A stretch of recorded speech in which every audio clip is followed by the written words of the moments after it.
MAGA will be twerking for bugs.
Okay, is that better?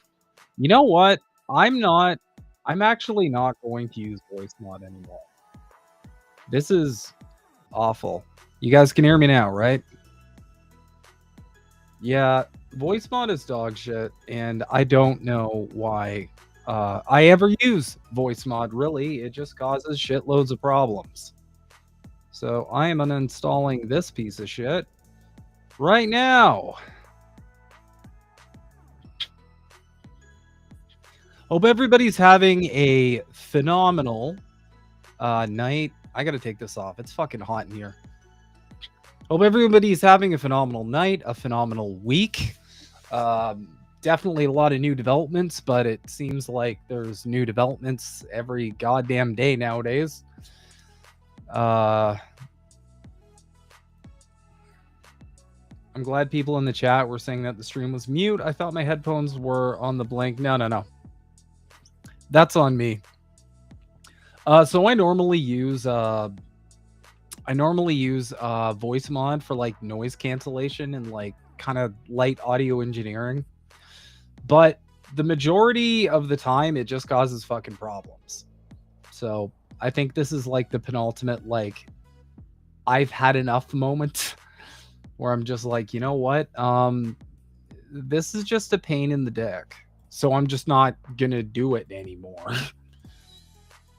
I got a new mic anyway, and it sounds pretty crisp overall, so I don't really feel like I need it to begin with. So, well, what is this? Okay, is that better? You know what? I'm not... Yeah. Okay. So, we've got a lot to cover today. But just a personal update for me. My week's been a little nutty. I'm frantically trying to find a new job because the stress of this current job is, well, it's hit critical mass. And frankly, my company is kind of falling apart. I don't know if y'all have ever gone through this where you join a company and you love the people, but like the product is clearly just fucked. Like it's just a bad product.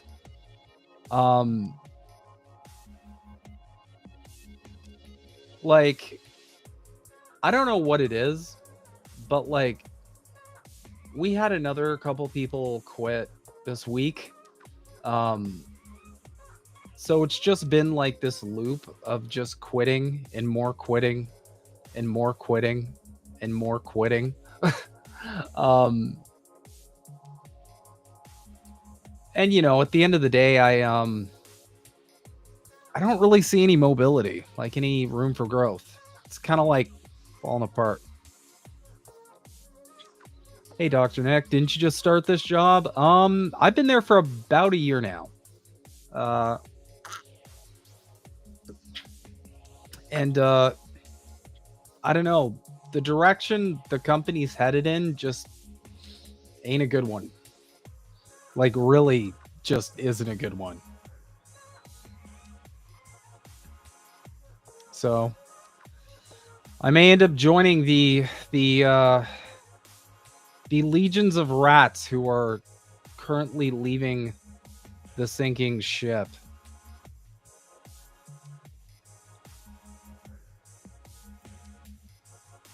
Hey, you. Having Discord with my job too. Great at it, but the product keeps sucking more. Yeah, it sucks. It sucks because the people are awesome. The company policies are awesome. They like really value, you know, like work-life balance, and like they promote like self-care, and they're really good, you know, they're really helpful. Everybody's very nice. It's like the opposite of a toxic culture. It's the best people I've ever worked with. But the problem is like the product is just, oh my God, it's a mess. And like I switched from one position to another within a year, kind of like a promotion. And the scary thing is, like, when you peel back the curtain, you start, if you've ever been here in a company, if you've ever done this with a company where like you get promoted and you get to look like further behind the scenes, and you realize like things are even like they're like way more fucked up than you originally thought they were. I'm at that point. Since I like switched this different position, I'm like, oh my God. Like, I don't know. I don't even know how we're going to salvage this.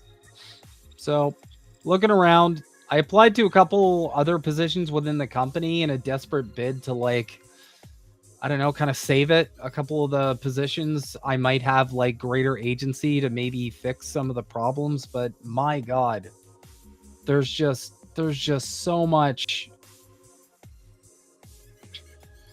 There's just so much bad.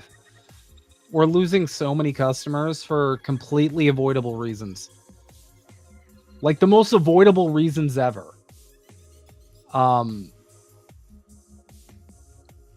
You know, just like we're not, like we just mess up and we don't provide the services we're advertising we're going to provide. It's insane.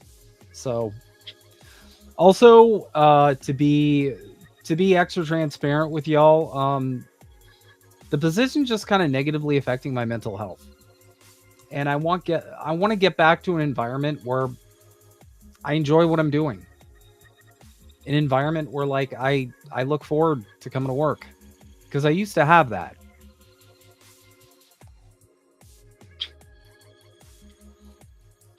Asked for a demotion after a year of supervision. I couldn't take it. I'm literally there. Like, I'm at the point where I'm like, I don't know if anyone's ever been promoted and then they regret getting promoted. Like, you're angling and like working super hard for the promotion, and then you get it and you're like, I don't like this. This was a mistake. The problem is you can never go back. Well, at least I've never been able to.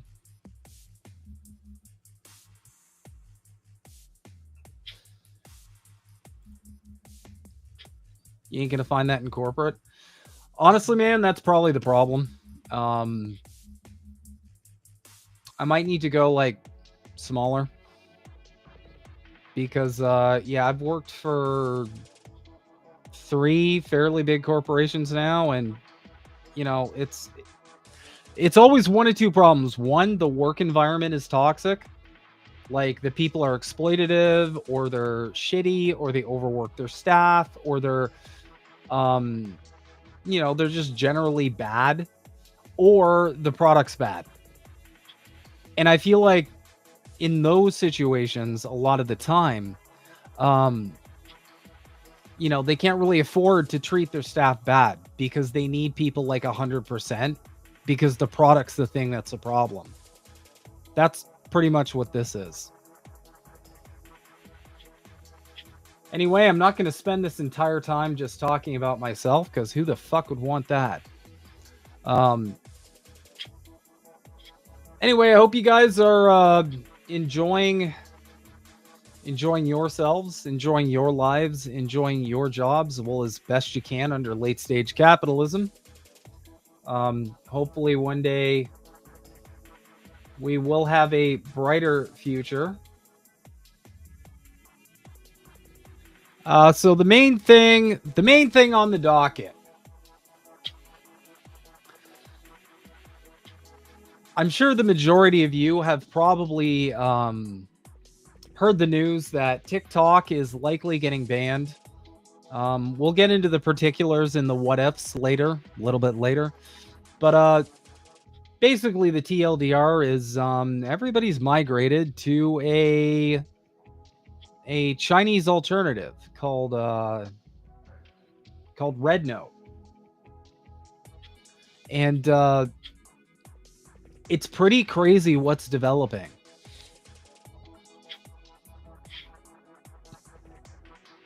Sorry, stomach.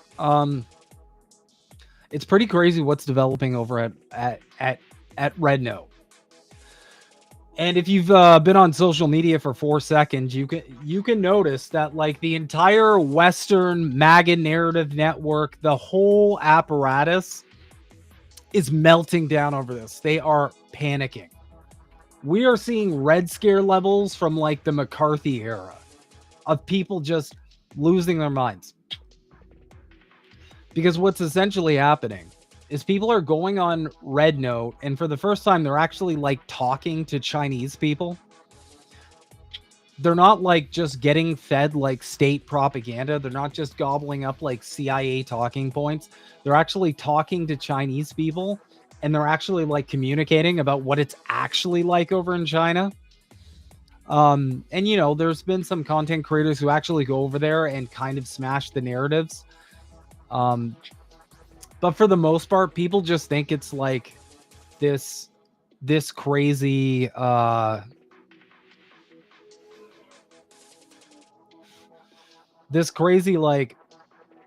horrible dystopia.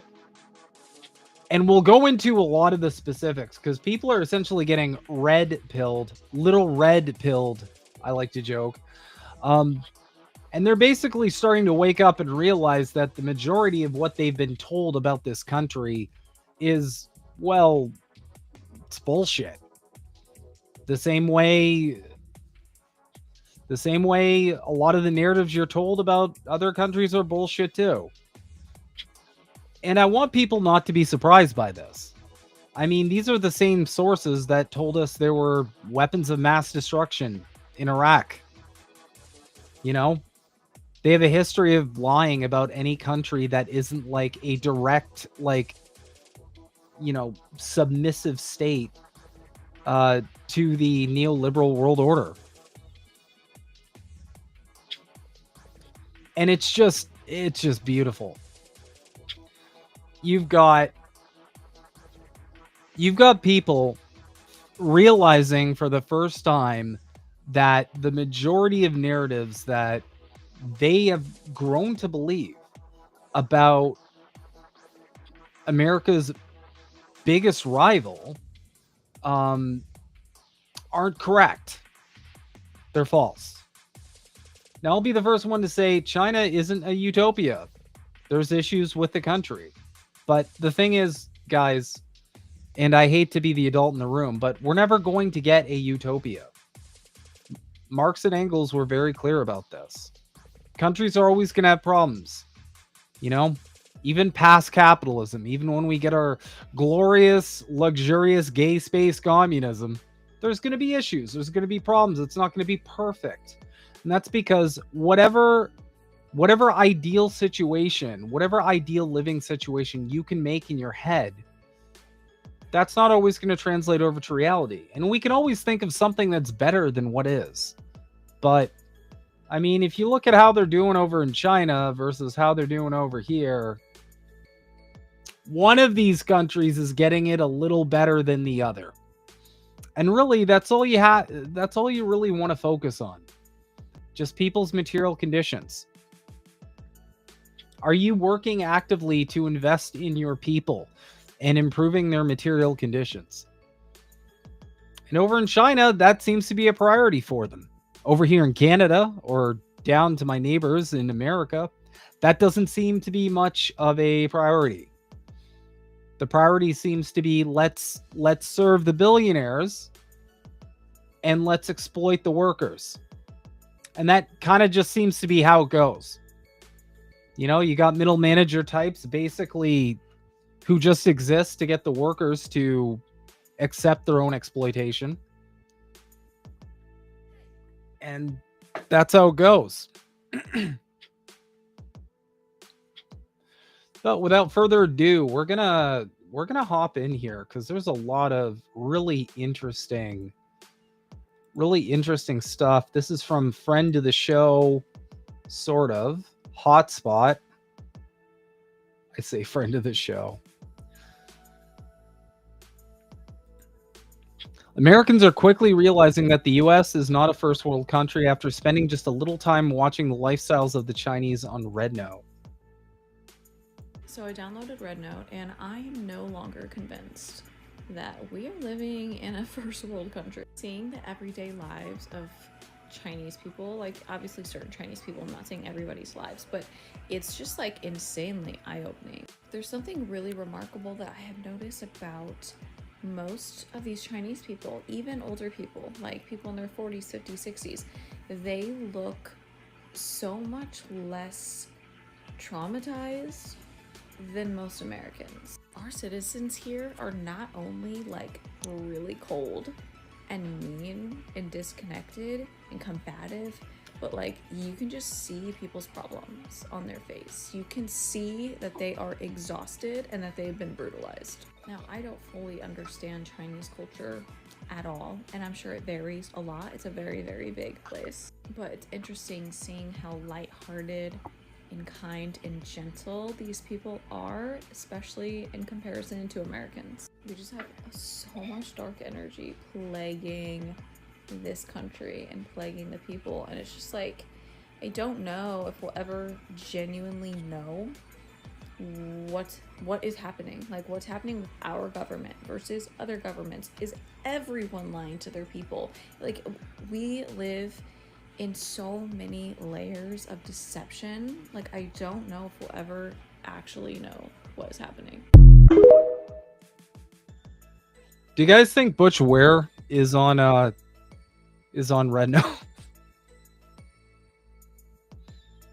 Listen, I didn't think that the culture shock of joining RedNote would be watching grocery hauls. Chinese grocery hauls are insane because they can actually afford food. You guys, what one woman, it would have cost me, oh my God. This is so sad. America is, I already knew, but it's like so sad. We're such a sad excuse for our country. 抖音 Yeah. People are starting to wake up. And this is why you're seeing such a concerted collective like meltdown across social media. It's because people are getting woken the fuck up at a level that is insane. This is a good one too. My man knows some Chinese. 你好吗? Damn, my man knows some Chinese. 马是 Mashi? Doesn't make sense. horseshit. Oh, mash. It's horseshit in English, but we don't say mash. Nobody says it, but I say it. And by the way, Yeah. when we're talking about the second coming of Christ, you're a white boy. I'm not a white So boy. you're white. I'm not. I'm Chinese. Don't you know that China has never been a homogenous country? We have a lot of different ethnic groups. Bro, I want you to go to the bathroom right now. I want you to like take a look at the mirror. I want you to say, I'm not a white boy. I'm not a white boy. I'm not. For fucking real. Yeah, for fucking real. I belong to the ethnic group called Uyghur. You probably heard of Uyghurs? that. Yeah. Oh, Xinjiang? Yeah, Xinjiang. It's funny because I heard about Xinjiang and the Uyghur concentration camps, but then I talked to a recent Chinese and they were like from Xinjiang. Yeah. And that Chinese person told me, no, that's bullshit. Because that is bullshit. I'm telling you that too.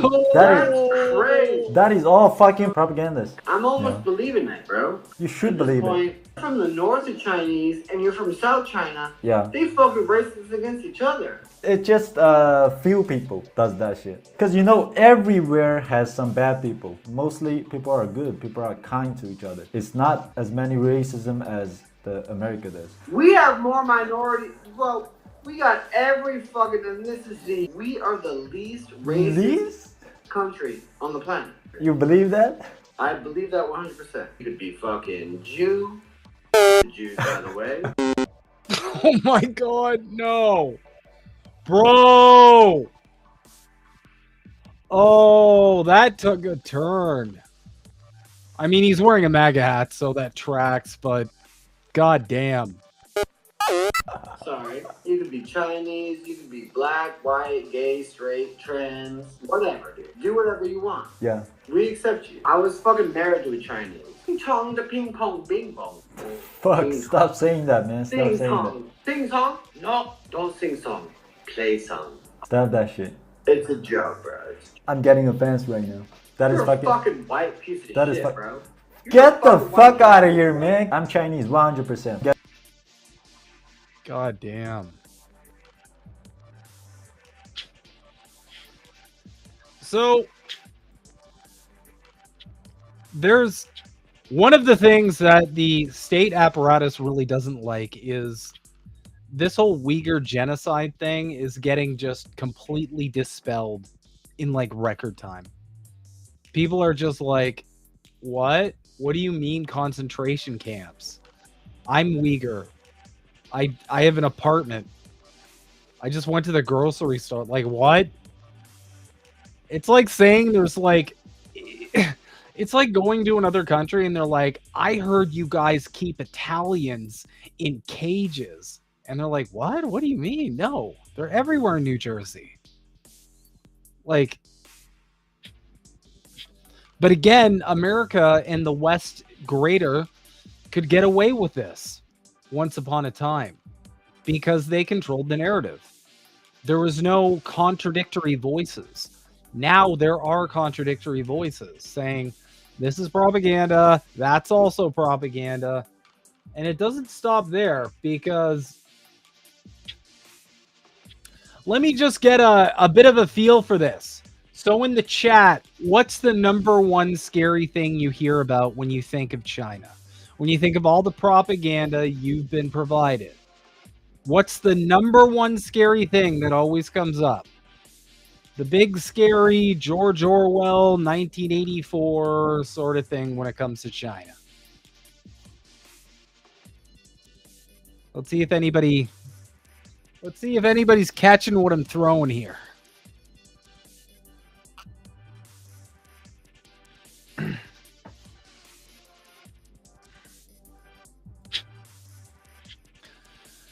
As always, Nick, you're on the right page. The big, scary social credit score. So people are figuring out that on RedNote too. A simple comment section in Xiaohongshu/RedNote is undoing billions of dollars of CIA and American propaganda. Look at this. This is a really good point. So someone's like, wait, the social credit score thing isn't real? Not real and technically impossible to do because we have 1.4 billion people. Which is something like, I feel like more of us should have thought about this originally. It's like, how do you have a social credit score for 1.4 billion people? How do you do that? Like, what does that look like? Because you're essentially going to have to manage that entire population.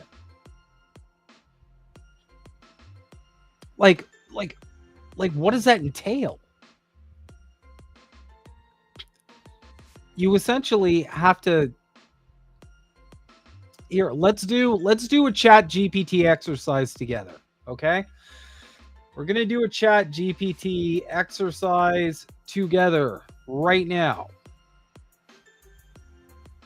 I'm going to stay logged out. Thank you. Okay. How many government employees does China have? So this is the totality of the government. Around 40 million government employees. This includes employees at various levels of government, from central government agencies to local and provincial government offices. Doesn't include employees in state-owned enterprises or those working in government-related organizations. Okay. Okay. What is China's population? This is going to be great. Oh, wait. I shared the wrong window like a dumbass. And we'll make that a little bigger. There we go. Okay.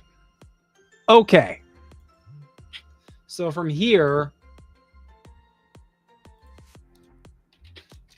how many people would one government employee need to manage? I know I'm being like really simple and reductive here, but I'm just trying to point out the absurdity of this whole credit score system.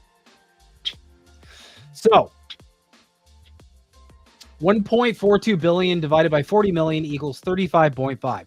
So what that means is if every single government employee did absolutely nothing but just credit score the population, if every single government employee just did the credit score thing, they would have to manage like 35 people. Just let that sink in.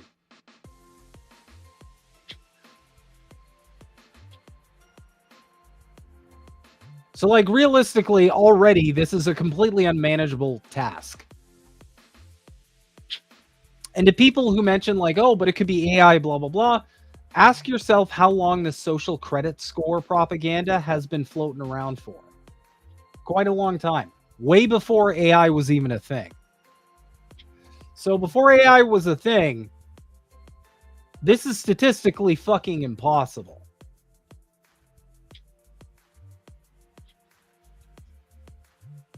It would just be unbelievably difficult to manage at scale. And again, that's if everybody in the government, every employee in the Chinese government did nothing but just social credit score or just manage the citizens. Which, like, if that happened, then nothing would get done. The country would come to a halt because the government would literally need to invest all of its resources into just this one aspect of society. Not to mention, on top of that, okay, you got everybody in the government managing the social credit score system. How are we going to enforce it now? Where's our resources to, I don't know, put people in jail, have government officials? Like, it just doesn't make sense. And I'll be honest, I never thought of this before. Before this Chinese user was like, that doesn't make sense. This is our population. I never thought of it to the degree of like, oh, yeah, how the hell would they manage that many people? That's nuts. That's insane.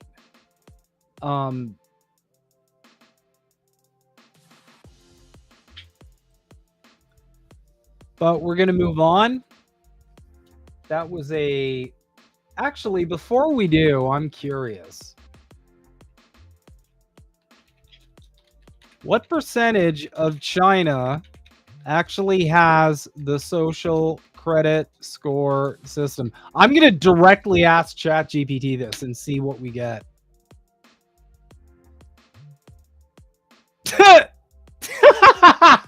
No! Oh no. Even ChatGPT is clapping the CIA. As of recent reports, the social credit system in China is not a nationwide unified program that applies uniformly across the entire country. Instead, it consists of various local and pilot programs implemented by provincial and municipal governments. These systems track individuals' behavior and assign scores based on factors such as financial behavior, legal adherence, and social activities. So their government just does the same shit that our governments do. That's the social credit score. In terms of percentage, the exact percentage of the population that has been fully incorporated into the system is hard to define, but estimates suggest up to 10 to 20% of the population could be directly influenced by various social credit schemes at present.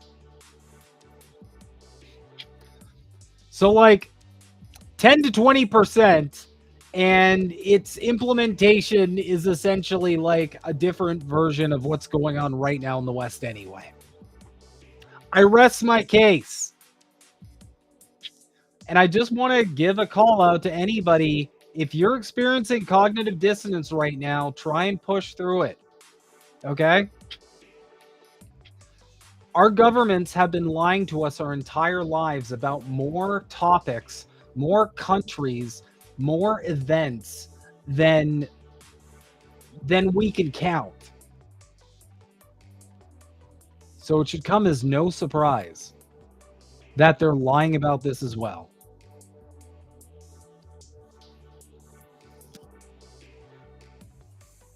But we are moving along. I'm not going to lie, the meme game's been fire. This is from Jessica Burbank.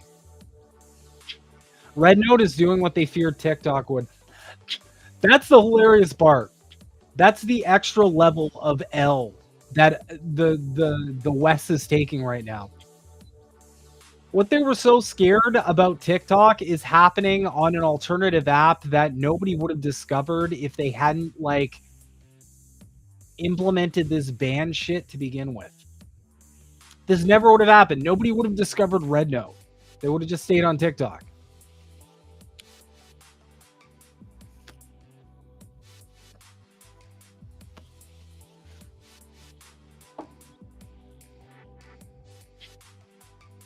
Someone on Red Note asked if it's true that minimum wage hasn't been increased in 16 years or if it was just their government's propaganda. Oh no. Oh, that is depresso espresso. Someone in the comments of Red Note asked me if we really had to pay for an ambulance in America or if that was just their government's propaganda. Listen, we got to pay for ambulances up here in Canada too. Just gonna square it away. I'm gonna be less Canadian and smug right now. We got to pay for that shit too, and it's stupid. What are my taxes going to if you're still gonna send me a bill for you trying to save my life?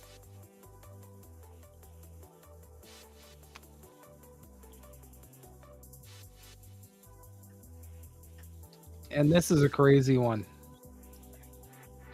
Ancient Confucian wisdom is being bestowed upon the American people. We need a Lenin in America today. You don't need a Lenin. You need to be a Lenin. Do what he did, learn what he said, and be a new Lenin beyond him. Well said. This is crazy too, and I apologize in advance if this makes anybody hungry, because it might make you hungry. So, if you got to get up and get yourself a snack, or if this is reminding you to eat dinner, because I know when I'm stressed out, I don't really eat. It's a personality flaw of mine. But this is burgers in China.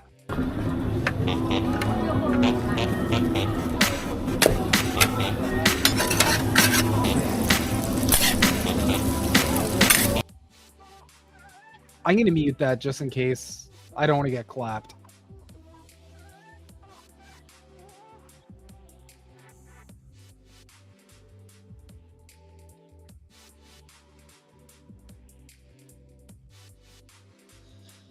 Look at this shit, man.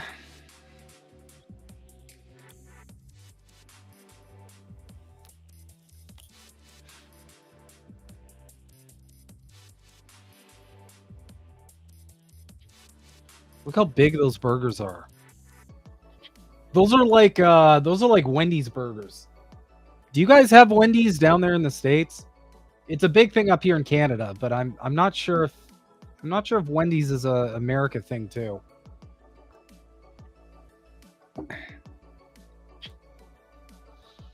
Howdy, Mastermind. Good to see you, buddy.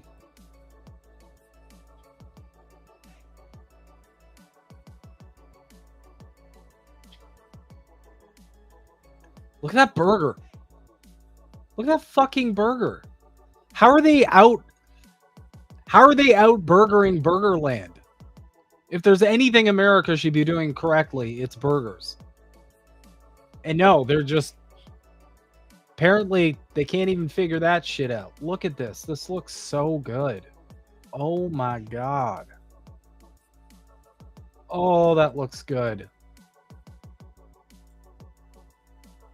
God damn.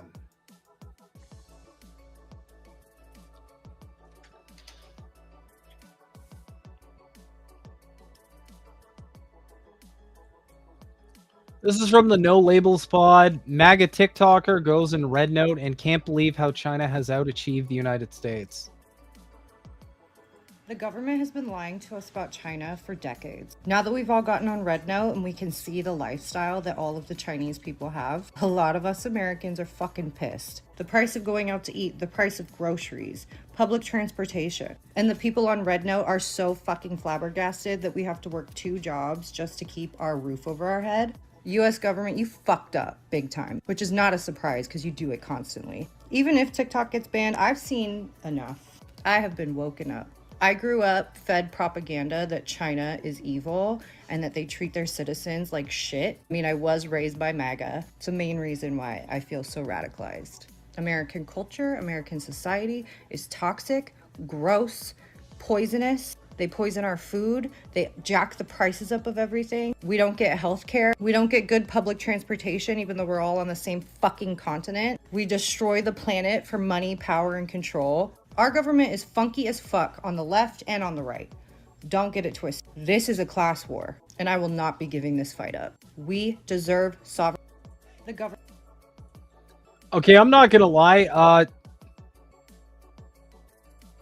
I don't think that's a MAGA person. Just based off how they're talking, I'm actually about 90% sure this person is a communist. Or maybe she's been radicalized. I don't know. She admitted she was radicalized. Apparently, communism breeds innovation. Oh, Rick, I'm stealing that.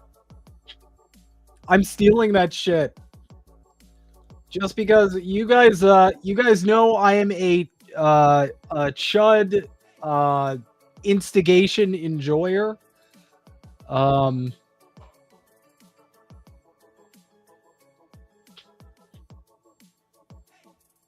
Funky as fuck 2028. But yeah, it's crazy times, y'all. The Great Wall is falling down. This is a good one too. The Chinese said that Americans are not free because the American TikTok refugees asked the Chinese, what stereotypes do you have about us? And I'm thinking they're going to say like we're fat and we like junk food. No. They said that we think that we are free, but we are not, that we live under an oligarchy and that we essentially live in a corporation. And we're fat.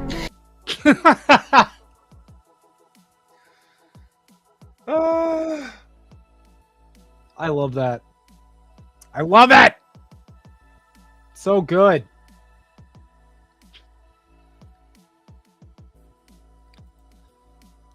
Kristen Stewart has been communistized.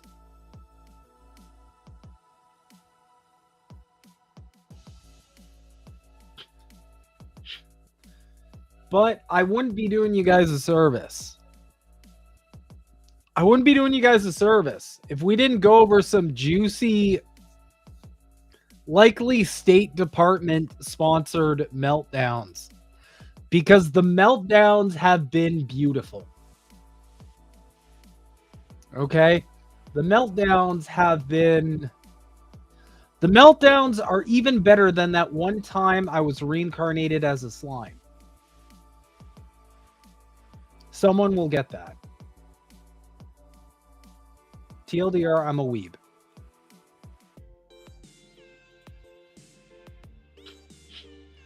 So, the reactionaries, especially the, like, MAGA narrative network, they've been doing nothing but, like, crying about China since this Red Note shit happened. They've been crying about China pretty much their whole lives, but they've upped it to 11.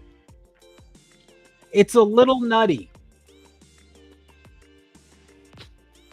China is a surveillance state apps from the country that will inevitably spy for the CCP.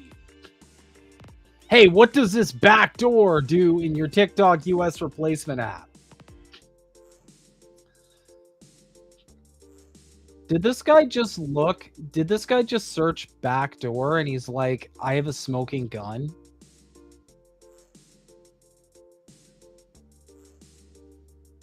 Like, are we that fucking stupid as a society? Are we that dumb? China uncensored.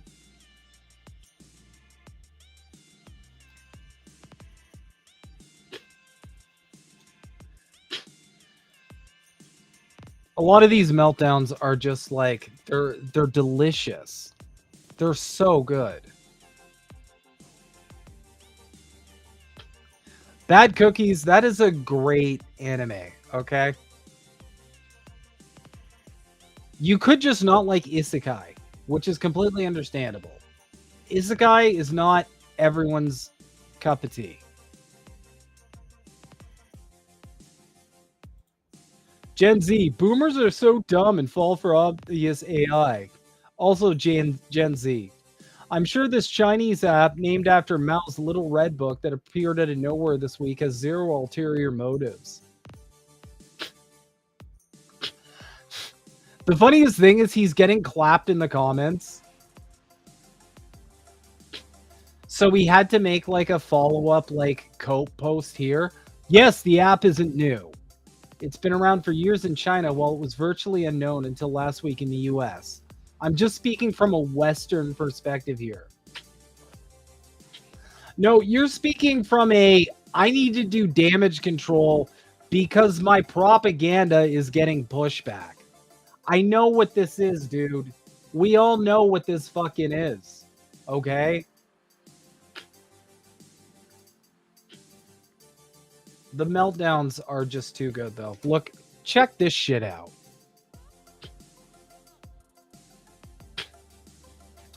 If you're concerned about the American government censoring you, why settle for even worse censorship from China?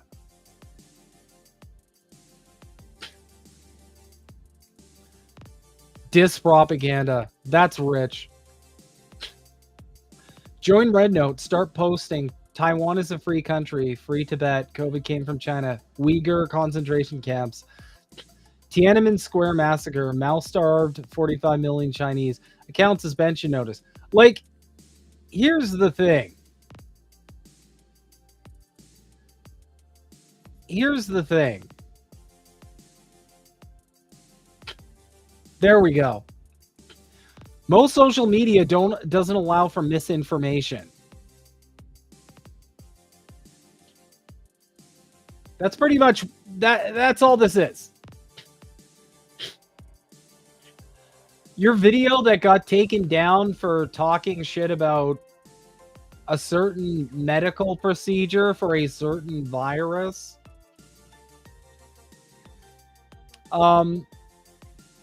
That's what this is.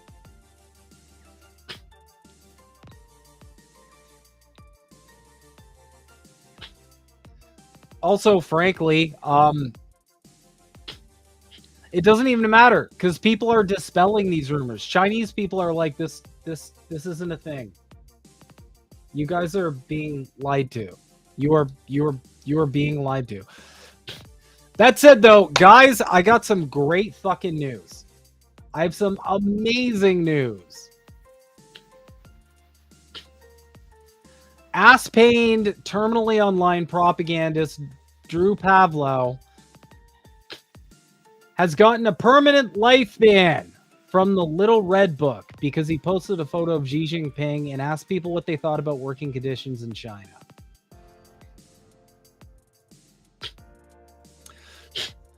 Now, again, for all these, like, I got banned sort of posts, I'm just going to say, like, I haven't looked up the actual, like, rules for what you can post on there, but, I mean, there's nothing stopping these people from posting, like, horrifying garbage, getting banned like you would on any other platform, and then crying to Twitter saying, oh, it's a censorship thing.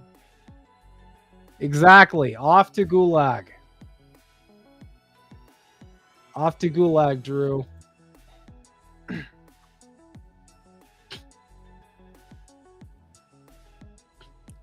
Oh, shit!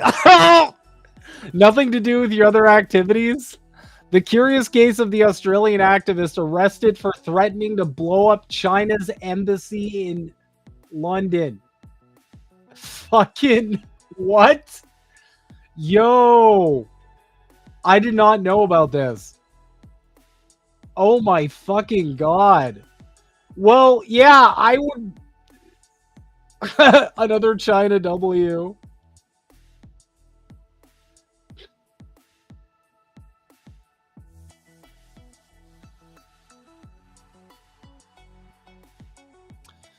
Pretty sure this is why America will outcompete China. That is just such cope. Oh my god, the level of cope. So this post I came across was really fucking weird. I don't even know how to feel about this, but it's very odd. All white people, stop use Red Note. You bring pervert and slut behavior to Red Note. No good. Look at this white slut already spread slut virus on Red Note.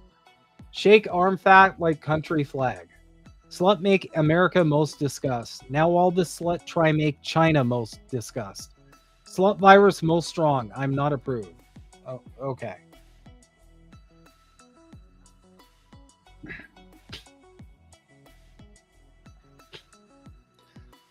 I think this, like, sums it up, doesn't it?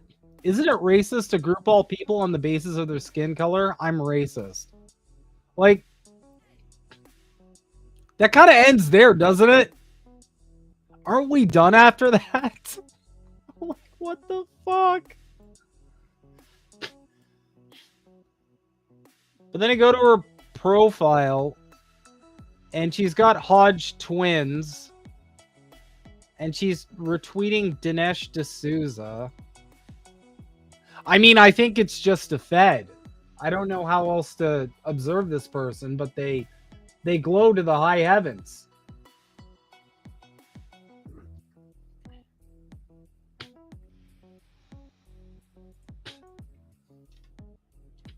This is curious timing, though. Just in. Reporting that Chinese hackers have infiltrated the computers of the U.S. Treasury Secretary Janet Yellen hackers. And two of her lieutenants, no, quote, as part of a broader breach of the agency. Joining me now, Ohio, breaking just moments before our show. What are the odds that Chinese hackers could have done this at the exact time that everybody's focusing on an application that is dispelling Chinese propaganda? That's such a coincidence. I can't believe the luck we're in. I know a lot of y'all are like me, and you're at the point where, like, you can just instantly connect the, like, propaganda dots. Like it first starts, like, a piece of propaganda gets dispelled, and then you just see all the slop factories from all the corporate, like, media outlets just, like, churning out, like, fear stories about that propaganda. I'm going to make a prediction. In the next couple of weeks, you're going to see the whole media apparatus. Excuse me. You're going to see the whole media apparatus switch its focus heavily to anti-China sentiment. I know it normally does that, but I feel like it's going to ramp up. Because they can't just let normal Chinese citizens like correct the record about their greatest rival. Because if they let that happen, Americans are going to start going to their government and asking their government, hey, why the fuck don't we have 70% home ownership? Why don't we have that? Why can't we buy crazy amounts of groceries? Because our purchasing power is enough to ensure that we never go hungry. Why don't we have that here? The rich and powerful do not want people getting these ideas in their heads. Because the second they realize how much better Chinese people have it than the average American or Canadian or most of Europe, I imagine, all of a sudden, this like red versus blue, MAGA versus the liberals sort of bullshit is going to fall to pieces. Because they're going to be like, oh, hey, wait a minute. Neither of these parties even plan to do any of this for me. So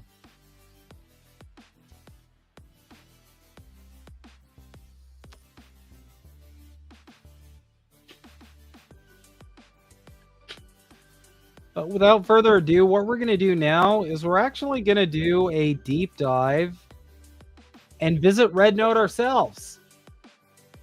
Because I want y'all to see what the hot jam is over there.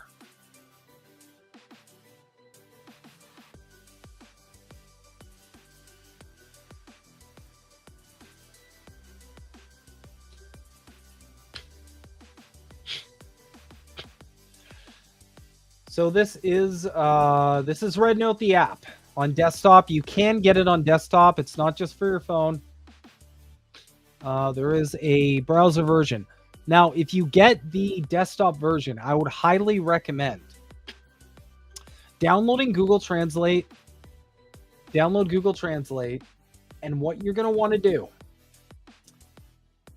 Sorry, I'm going to switch real quick here. Give me one sec. What you're going to want to do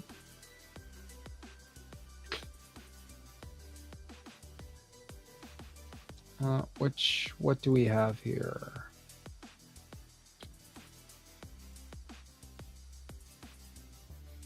Oh my god, okay, it's fucking busted or something. Anyway, what you're going to want to do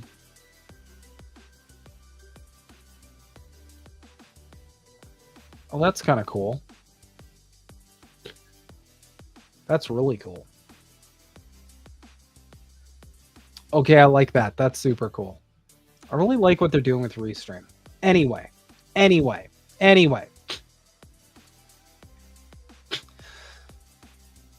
As I was saying, if you're going to get this on your browser, what you're going to want to do is you're going to want to download Google Translate. Yes, Watchdog, there's absolutely a there's absolutely desktop version. You just go to the URL that's showing on the screen, and you can acquire a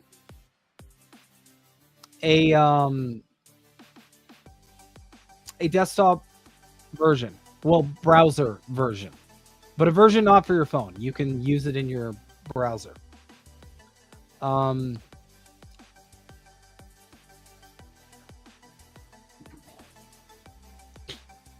But basically, what you can do is download Google Translate as an add-on for your browser, and then you can set it to auto-translate the page. Because one of the downsides of the browser version is that it will absolutely be in Mandarin.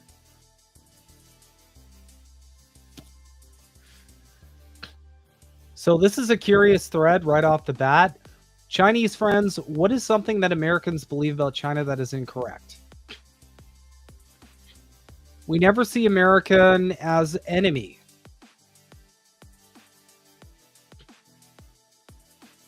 This is a good one. The first time I've heard social credit was on a racist video on YouTube. Our eyes are not that small like the Chinese characters in American movies. Everything mainstream media tells you pretty much isn't true. Always a threat to the so-called national security.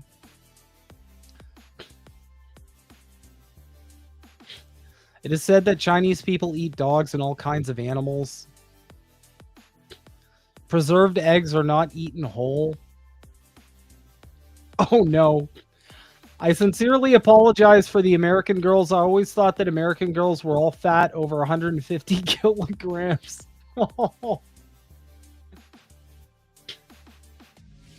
We don't eat dogs or cats. Too much misunderstanding. Social credits are bullshit. There is no social credit. There is no fortune cookie nor General Tao's chicken in China. That's interesting.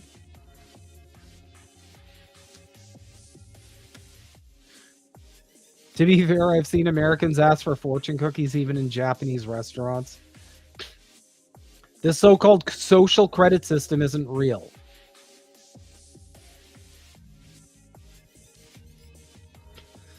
You can make friends here, but I have to remind you that your speech on this app is not protected by the First Amendment. Pretty much everything, but we don't care.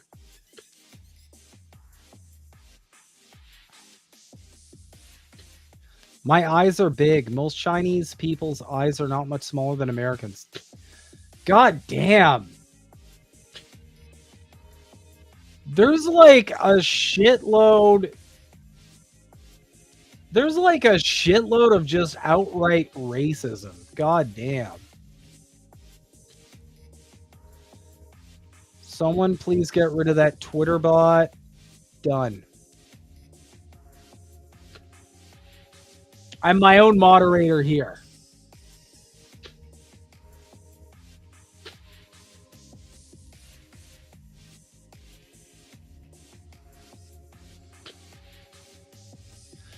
In fact, most Chinese people do not eat dogs. There are only a few cities in China where dog meat can be eaten on a large scale. This is also other people's customs or freedom, and we respect them. No slavery issue here. We are safe and life is convenient here.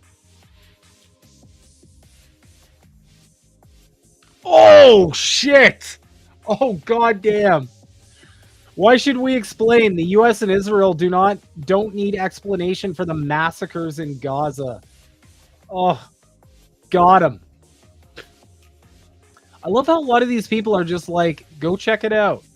There are too many to list. I suggest you take a trip to China and experience it for yourself. Discover for yourself.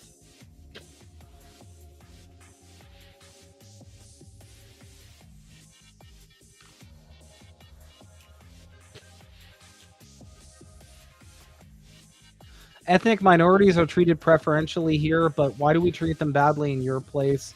All Chinese restaurants in the U.S. are fake. Damn. Almost all. Oh, there are no Chinese restaurants in China that give out paper biscuits. Those are made by Chinese restaurants in the United States. I like this one. If you have a holiday, come to China for a trip. Seeing the real China with your own eyes will wake you up. You have been living in lies. Only seeing with your own eyes is the truth. Love from a little girl in China who loves to watch news and military affairs. I hope you have fun here.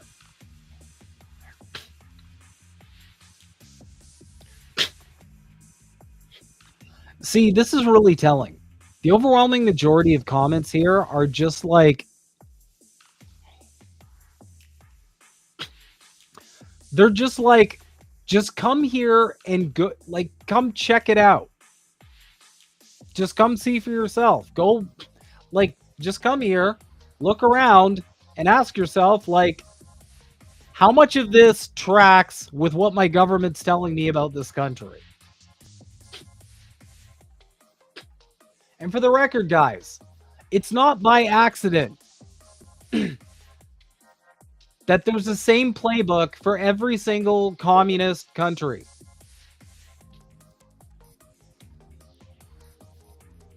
I know people who've gone to Cuba and they're like, yeah, so there's a lot of bullshit there. I'm not even going to get started on the lies about the USSR. I'm not even going to get started. I could do a whole stream. One day I will do a whole stream about everything you've been told about the USSR that is objectively false. For example, this might catch a couple people. How many people knew there was a drought in the USSR that also killed a lot of Europeans and Russian people? And that is what the primary Holodomor narrative is based on. How many of y'all grew up with the correct take that there was a drought that caused catastrophic crop failure, as opposed to just Stalin killed 50 bajillion people because he was evil and twirling his mustache? Look it up. It was a drought.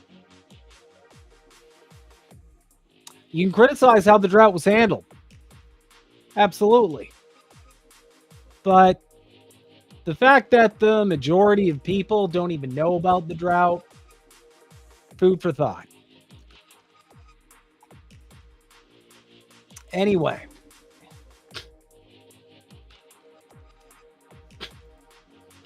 Let's move on and just check out some of the posts here.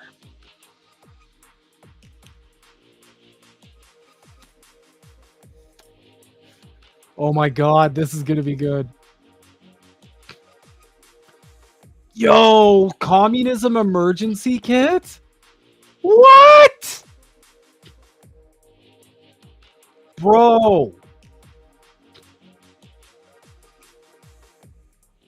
Where do I get a communism emergency kit? Hello? Hi?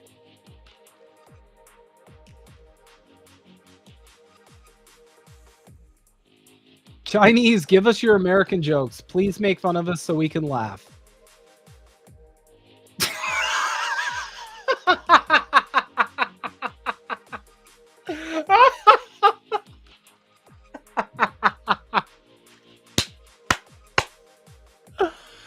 God damn!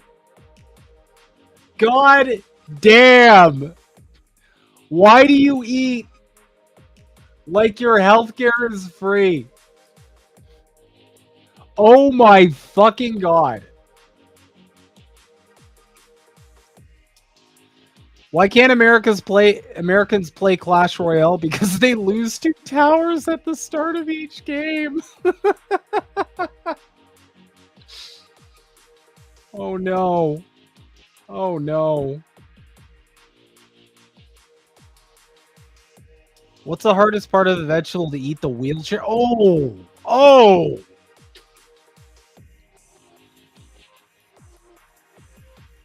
If USA is so good, then why we have USB? Yo! China's rolling up with the dad jokes. Oh shit. What do you do when you finish a magazine in school? You reload? Oh no. What's the difference between American and yogurt? After 100 years, yogurt grows culture.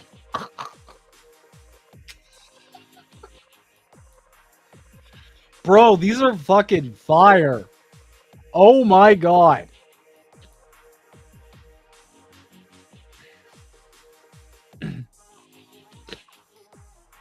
Holy shit. I've got an old one. If you speak 3 languages, you are trilingual. If you speak 2 languages, you are bilingual. If you speak only one, you're American. Half of us Americans can barely read English anyways. That's just depressing. What do you call a B from US? What?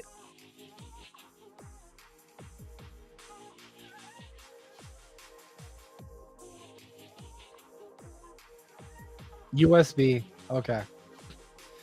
Okay, but please don't shoot. I've got an offensive one, so don't be mad. English is such an easy language that even Americans know how to speak it.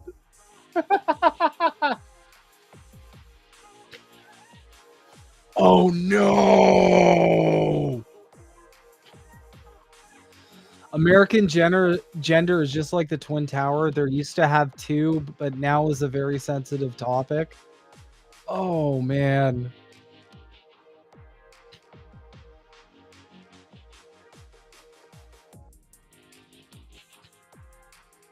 Oh goddamn.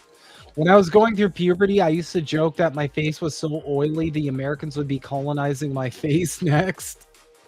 Help, this is my favorite one. Why are Americans so bad at chess? Why? They lost 2 towers before. Bro, why are there so many 9/11 jokes? That's insane.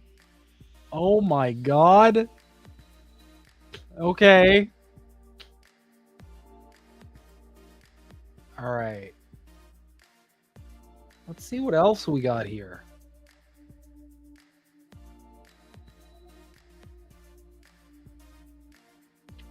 Bro, Kevin Hart's... What the fuck? Kevin Hart's on here?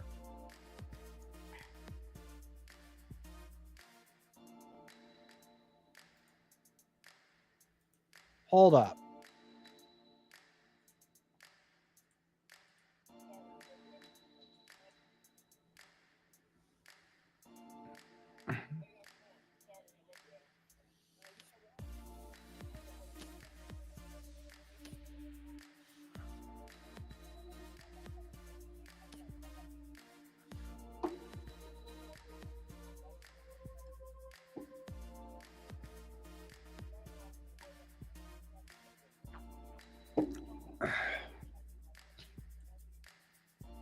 Can't believe Kevin Hart is on Red Note.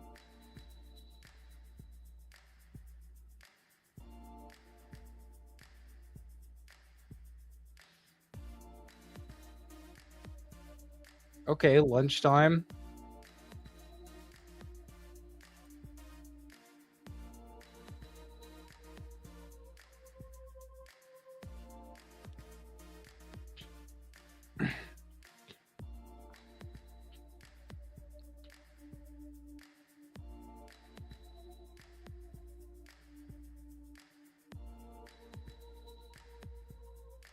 Alrighty.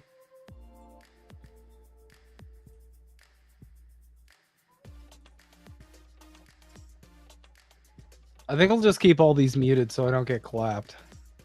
Look at that dog. Oh my god, they're so cute. What a big boy.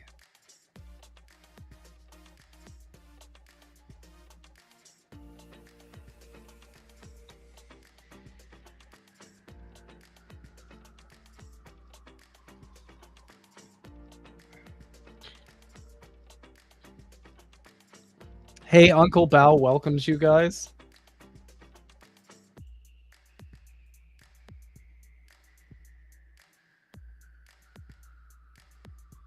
Aw.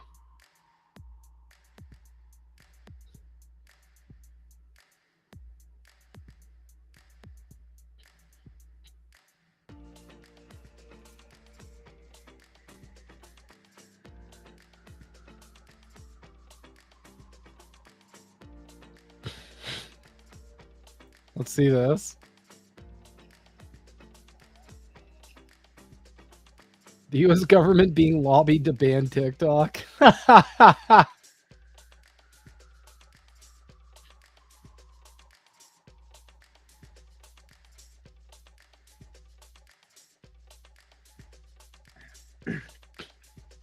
Oh, that's good. Look at this, though. It's like people from around...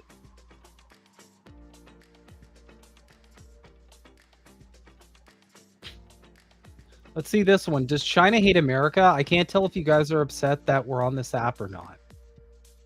This will be interesting. As long as you pay your cat tax, you're allowed to use this app. Aw, that looks like Stormy.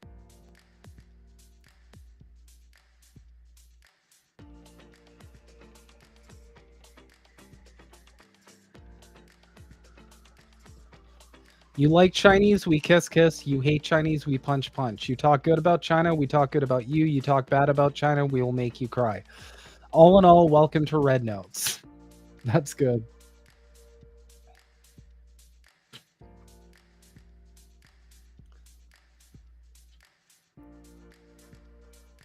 Stop asking stupid questions like this. Talk to them, learn, enjoy, be friendly. It's that simple. Americans, show me your cat. I love how many Chinese people are just like, cat. Give me the fucking cat pics, man. They're all just like, yo, cat.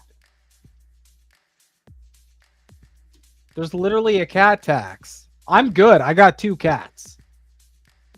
Shit, I got a tuxie. Tuxies are like the primo cat currency.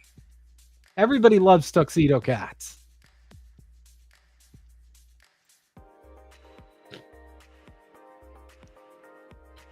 Mark Zuckerberg crying? What is this?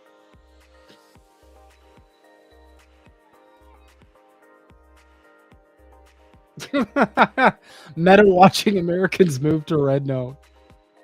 Oh. TikTok refugees.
YYDS.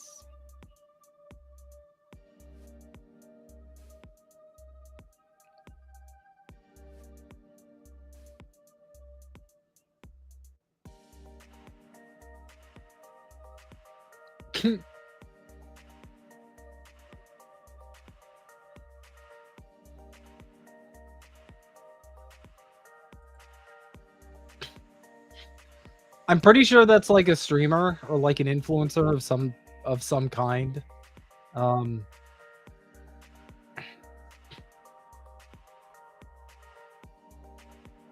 Americans, show me your birth.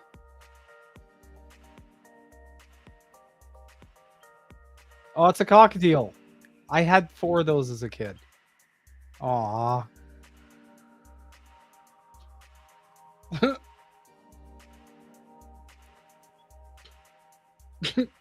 I love cockatiels so much.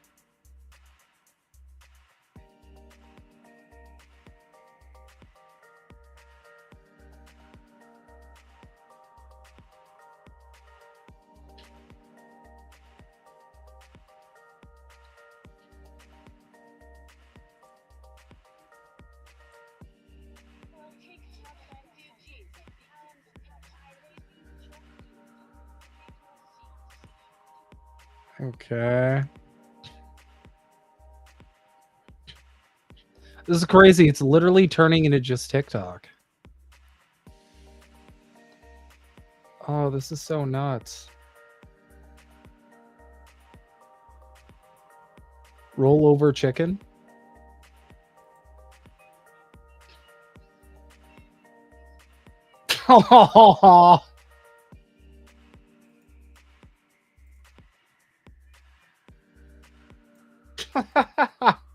That's too good. Oh, red pandas. I love red pandas. Oh, they're so cool. Oh, they're so fucking cool.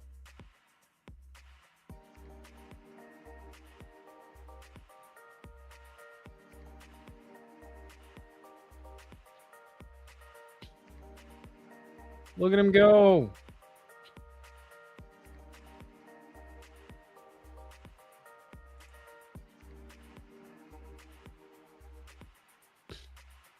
Important rules?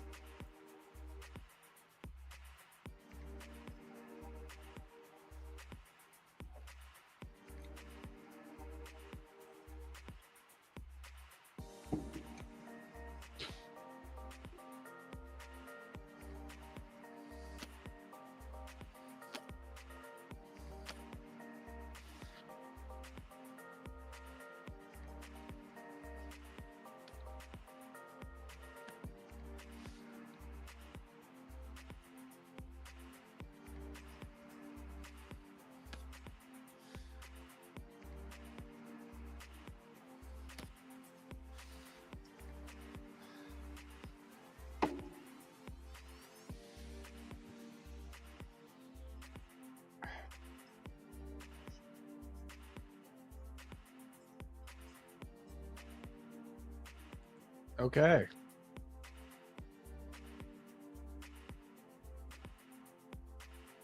Chinese emojis for TikTok refugees.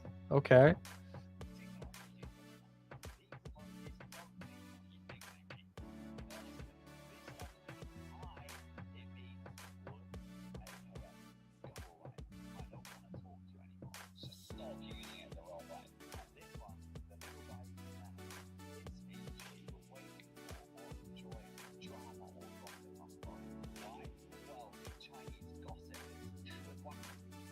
Sure, Gua.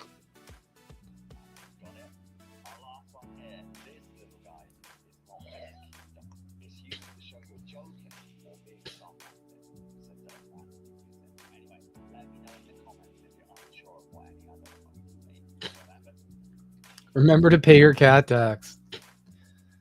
Yo, that's interesting. I didn't know that. Americans living in China now also have to pay cat tax. Oh my god.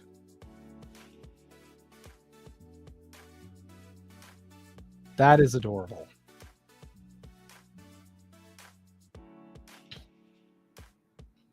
Oh, okay, it's just a thirst trap.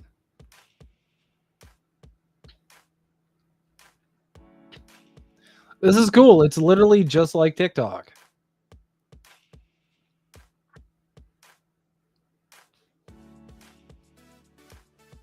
What is this?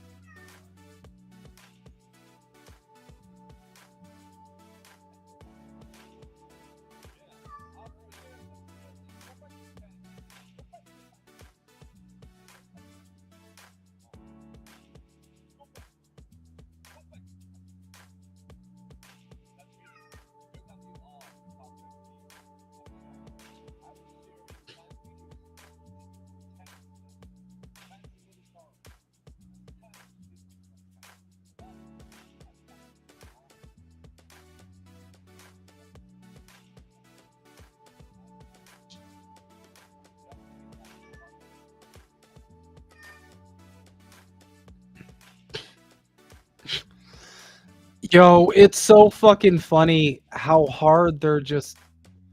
Does anybody else get the feeling that they kind of just look down on us? I feel like Chinese people like just feel bad for us. I'm getting that vibe. They're studying us like we're... You know what the feeling is? It's the same feeling as if like aliens came down and discovered cavemen.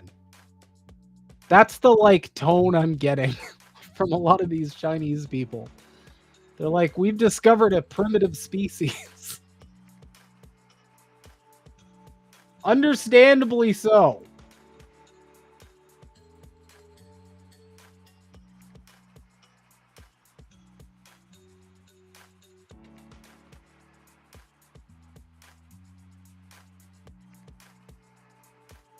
I'm sure they look down on us like ETs.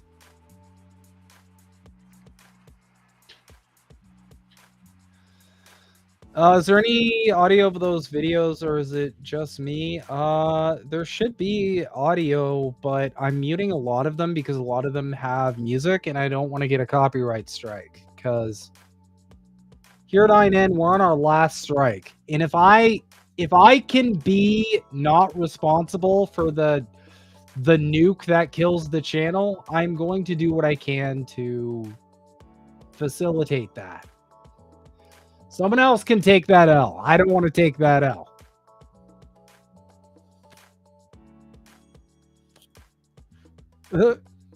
Looking at Red Note, and they look at us like the Vulcans did the humans when they discovered warp drive. I wouldn't say look down, they are humble people. Yeah, like it's not malicious, right? It's more just like I feel like it's empathy. It's like, you poor things. Like, we feel bad for you. Why is your government so crappy?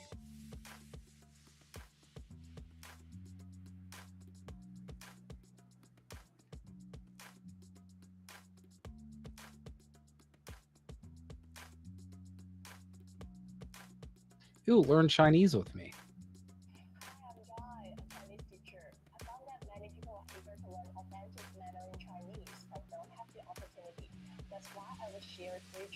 Videos every day. My goal is to help you learn genuine Mandarin. Join me and show support by liking my video. Yo, I am totally gonna learn Mandarin.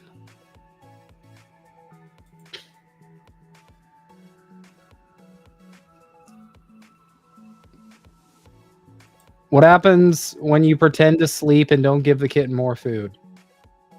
Oh yeah, this hits home.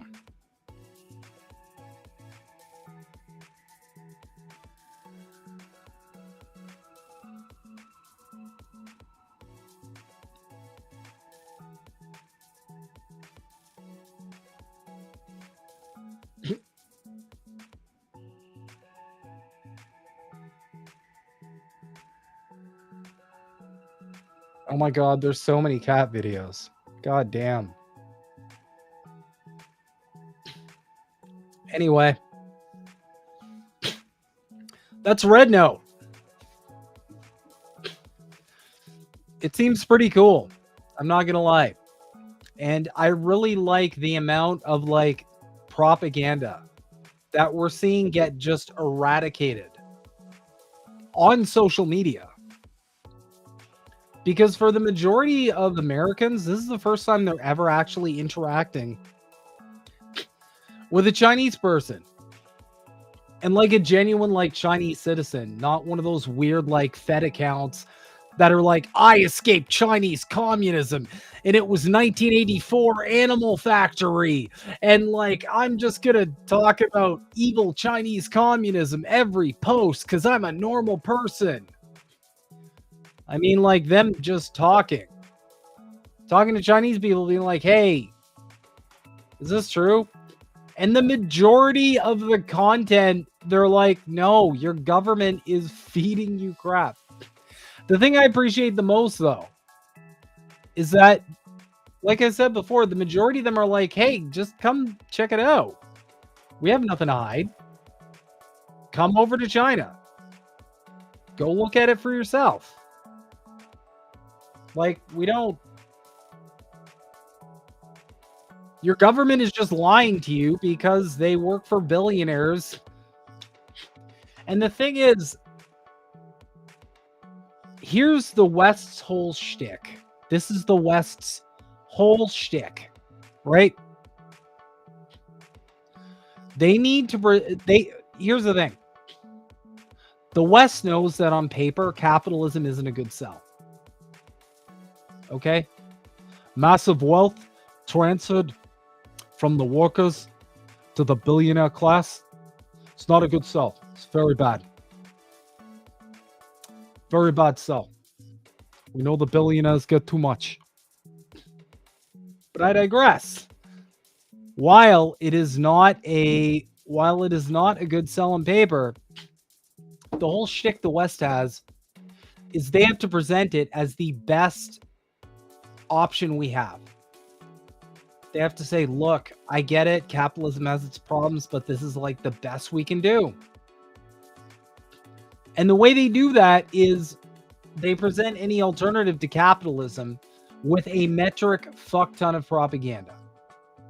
That's the whole shtick. That's the reason you see all of the propaganda when it comes to China. It's the reason you see all the propaganda when it comes to Cuba, and is absolutely the reason why we all saw the propaganda for decades upon decades when it came to the USSR. That's the central reason for it. It's because they need to present capitalism as the lesser evil.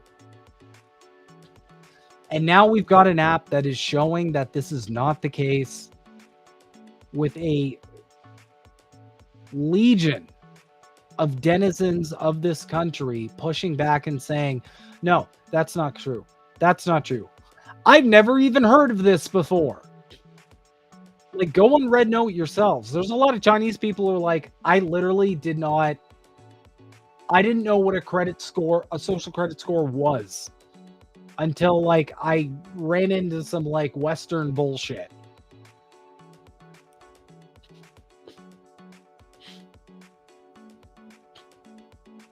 A lot of them are also just confused. They're just, oh, damn.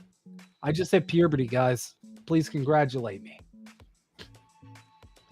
A lot of them are just confused. They're like, why doesn't your government do anything for you? Like, I've seen so many posts where it literally boils down to that. They're just like, why does your government hate you? Why do you still have a government that just doesn't do anything for you? I had one where it's like, why does your government treat Israel better than the actual people who live there? And I'm like, oh, true though. 100% true.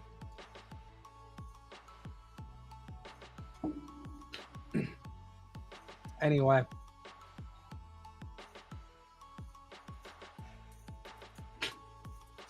We do have a development when it comes to TikTok. And I think this is primarily because of the Red Note thing.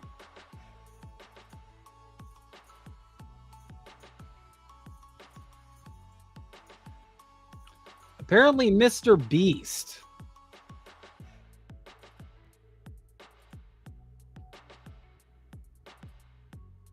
Apparently, Mr. Beast is going to buy TikTok. Billionaires. He's trying TikTok, to. We mean business.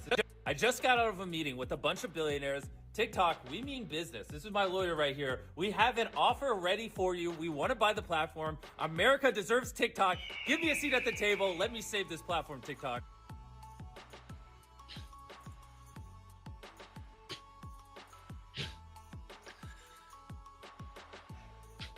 Now, I don't know about you guys, but I don't know how this TikTok stuff is eventually going to pan out. I don't know how it's going to pan out. But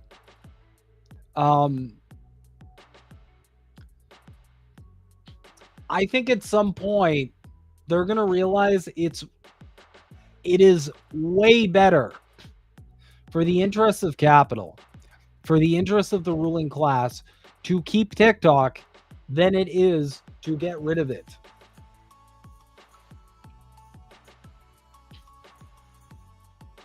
Because listen, at the end of the day, like, at least on TikTok, it's mostly Western, culture. It's mostly Western discussions. And yeah, TikTok's calling out the genocide in Gaza. TikTok is dispelling anti-communist propaganda. But that's at least from other Westerners. You're getting that on Red Note too, but it's from Chinese people living in fucking China, telling them straight up that the majority of things that everybody they trust are telling them are false. I called it on Twitter. We are about to see the largest episode of cognitive dissonance the world has ever seen. Because an entire continent, America and Canada, an entire continent is about to find out in real time. And you can see this because all the MAGA narrative managers are like spinning, burning the midnight oil, just like going, right? Last couple days, it's just been nonstop, like anti-China content. Like, we got to make China go away. They're panicking. Because people are like, wow, really? There's no social credit score. Or not in the way America's talking about it, at least.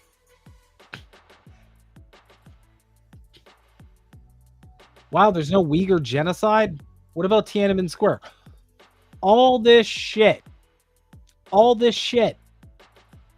People are getting deprogrammed in real time and realizing just how deceptive their government has been. And it's no surprise. They lied about Ukraine. They're still lying about Gaza. As I talk, we're gonna get to that later. They're still fucking lying about Gaza. They are lying about pretty much any country that doesn't bend the knee to American capitalist empire. And now people are figuring it out. And it's from a country that is outperforming the United States of America on every important metric known to man.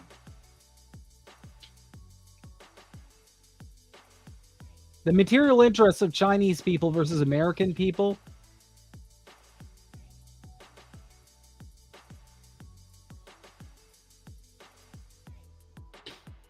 And again, I know this isn't news to y'all. But to a lot of people, this is about to become the biggest news of their lives. Can you imagine? Imagine for a second. The average American or Canadian or even UK citizen, Scot, Norwegian. Imagine that average person going under Red Note and finding out that the majority of evil, scary things they were told about China are actually completely false. Imagine what that's going to do to your brain.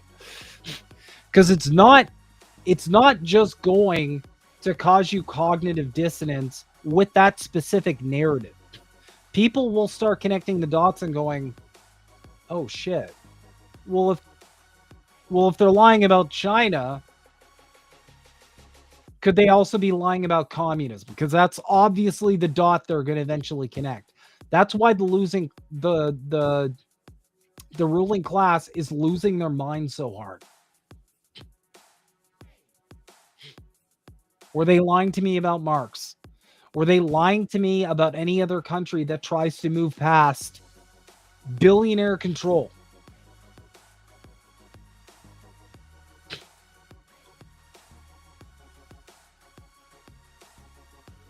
Scroogle. Ironically, we in the West, US actually have social credit scores. Get a bad score, you might become homeless. Potential job denials. Can't finance anything, even in emergencies. Yeah. And to all the people who talk about social credit scores, that's something that all of those anti-China propagandists conveniently ignore. The fact that we already have a credit score. Like, we're already fucking there. It's just based on your income. It's based on your purchasing power. It's basically a score that penalizes working people. I had to get a Capital One card. And the only reason why I got that card was because my credit wasn't bad. It just wasn't like, I hadn't done it. I hadn't done a shitload to like elevate it. I got a Capital One card. And all I did was just pay the card. And my credit went from fair to excellent. I have excellent credit now. And it used to be fair. And let me tell you, the things that opened up once my credit got good, yeah, no, that is a social credit score. You can take social out of it. It doesn't matter. It's a credit score. And if you're higher up on the credit score, you essentially have better privileges, excuse me, than someone lower on the credit score. You can get approved for a bank loan. Okay. You can take out a line of credit. You're going to get rented to easier. A whole bunch of privileges just opens up just by the virtue of you having money and not struggling. You want to talk about a credit score? I think it's far more nefarious. There's a system out there that penalizes you just for being fucking poor.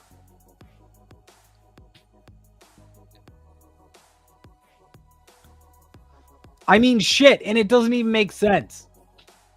Because the people who probably need a loan or to take out a line of credit the most are probably the ones who don't have enough purchasing power to just fork the cash over. Those are people who actually need the credit.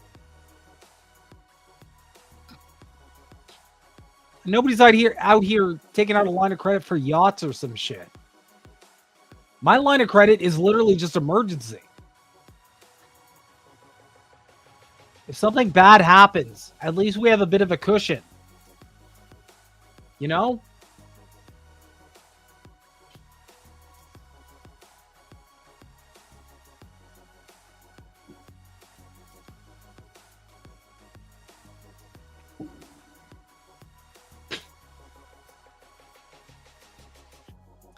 Jacqueline, my credit score went down not because I got into debt arrears, but because I moved house. I think that might be because I'm no credit expert, but I think that might be because of the initial credit check. As I understand, when they go to check your credit, it can go down. Which again, that's never made fucking any sense at all. Like at all. That's been weird forever.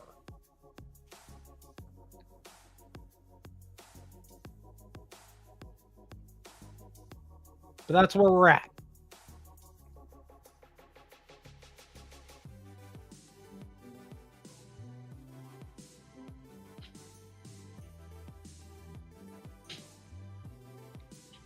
I have no credit. That's worse than bad credit. Yeah, Sean, that's where I was at one point too. I just didn't have credit. So what I'd suggest is just get a credit card and just pay it off. Spend like $10 on it, pay the $10 off. Talk to someone who's way better at finances than I am, though. My wife takes care of all the finances because I'm brain dead when it comes to that. Does Canada have a social credit score like the FICO score in the US? Yes, we do. We have a similar credit score where it goes down if you're in debt or you fall behind on your bills. And it goes up if you just pay your shit off. Reliable payments to X, Y, and Z. So essentially,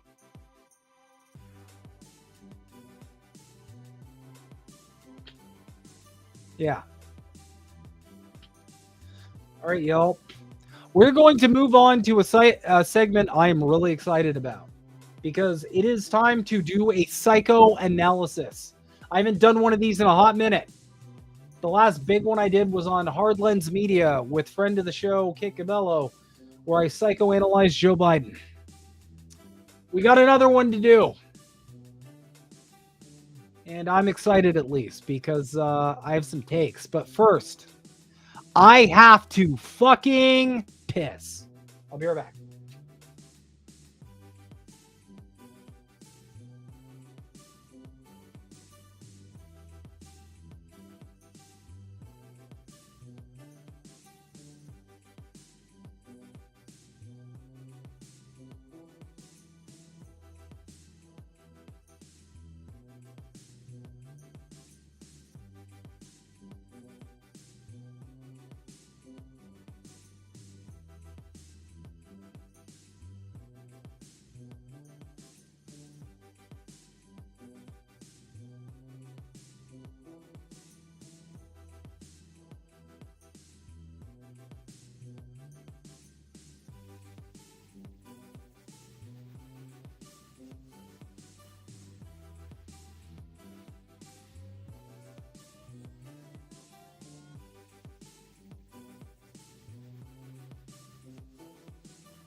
I'm back, but since we went on Red Note, I gotta say, I gotta pay the cat tax. Say hi, Stormy. Oh. Okay, are you just gonna chill? Okay, she's just gonna live on my chair again? Is that what we're doing? Say hi, kitty. Stormy. Say hi. Say hi.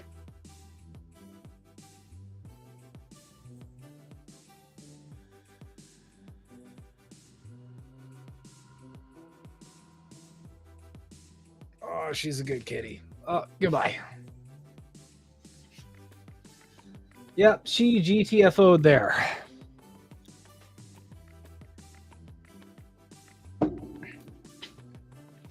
Without further ado, I'm going to provide yet another psychoanalyst. I'm going to provide another psychoanalysis. Because we had some news drop. If you guys have not been following the Elon Musk drama, I've got a good article to share with everybody. Now, if you've been living under a rock, I will break it down. Basically, Elon Musk has been pretending to be some kind of super Path of Exile 2 pro gamer. And people who actually played the game started noticing really, really quickly that whenever he was streaming, he seemed to not understand like basic fundamental mechanics of the game. Like being out of mana, for example. And so the consensus has been that he almost certainly paid someone, possibly from China, to play his account for him. And he essentially wanted to create the facade that he was some kind of super pro gamer guy, and it turned out that wasn't correct. Now, I've said repeatedly that capitalism rewards people who do not have empathy, or at least people who struggle with impaired affective empathy, which is different from cognitive empathy. Cognitive empathy is a mental exercise you do where you essentially figure out, oh, this is where I act sad for you, or this is where I pretend to feel understanding for you. Affective empathy is essentially, if someone is hurting, you feel that. You can instinctively put yourself in other people's shoes. You live your life from day to day with the ability to just put yourself in other people's shoes. Capitalism rewards people who do not have that ability. That is a weakened, atrophied muscle within them. And the reason for that is because in order to get to the level that someone like Elon Musk or Jeff Bezos or Bill Gates gets to, you have to be pretty shitty. Why? Because you almost certainly have to exploit people. And Elon Musk, starting with his family, has a long history of exploiting people. So, the largest group, the largest cohort of people who lack effective empathy are people who meet the criteria, or at least strong traits, for narcissistic personality disorder. Now, why does Elon's behavior when it comes to Path of Exile 2 and faking being a pro gamer track? Because of the prime aims of someone who is a narcissist. Narcissists don't want the work, they just want the applause. And that's why you see so many instances in everything he does. He gets the applause for being this super genius inventor, but realistically, what did he do? He bought a bunch of companies and hired a bunch of smart people to do the work for him. And the pros just applause. Elon, you're so smart. You're such a hyper genius. Right? But at the end of the day, that wasn't him. That was people he paid to essentially be the hyper geniuses. So again, he takes the applause and all he does is throw money at it. And it's the same thing with Path of Exile too. He doesn't actually want to be, and this is true of many narcissists, they don't actually want to be an expert in a topic.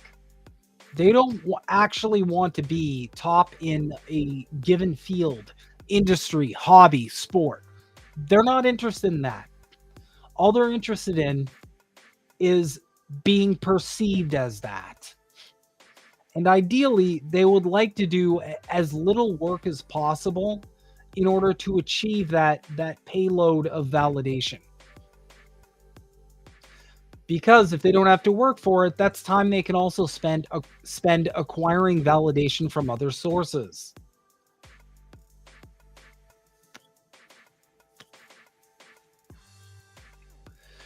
That being said, let's check out this article from Dexerto.com.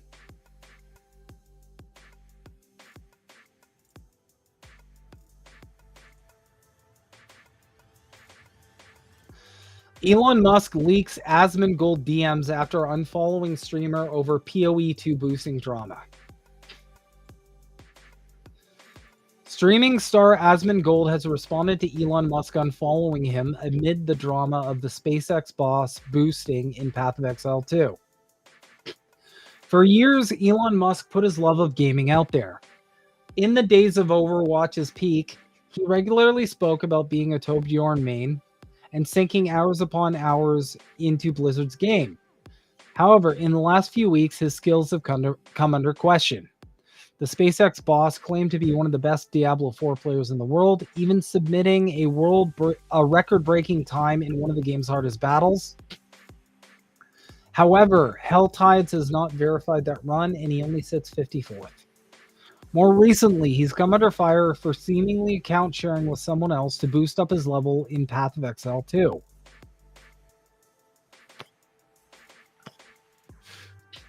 Asmongold addresses Elon Musk unfollowing him. A few high-profile players have accused him of being boosted up and taking credit for skills that aren't totally his.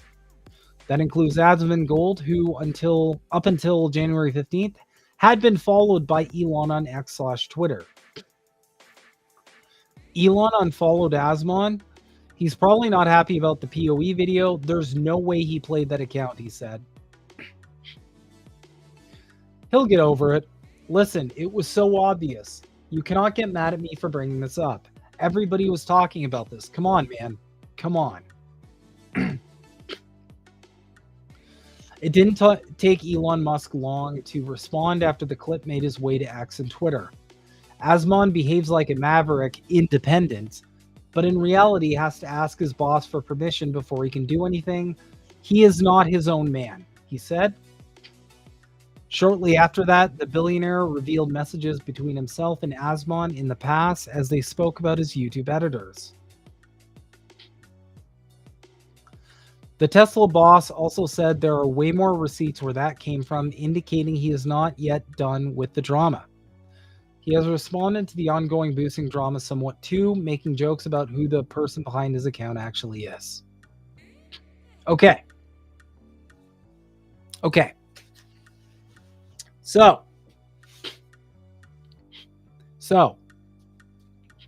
what does this mean psychologically?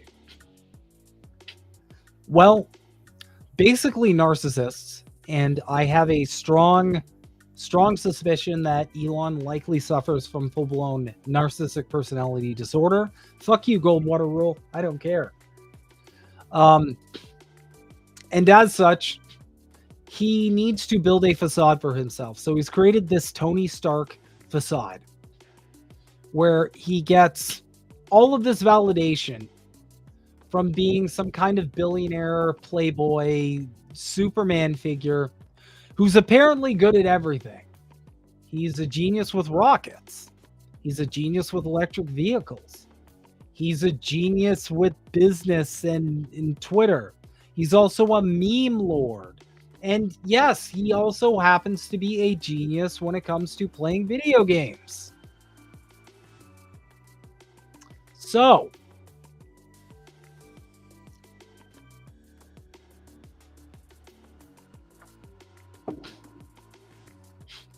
he has to create a facade that essentially paints him as the image he wants to project to the world.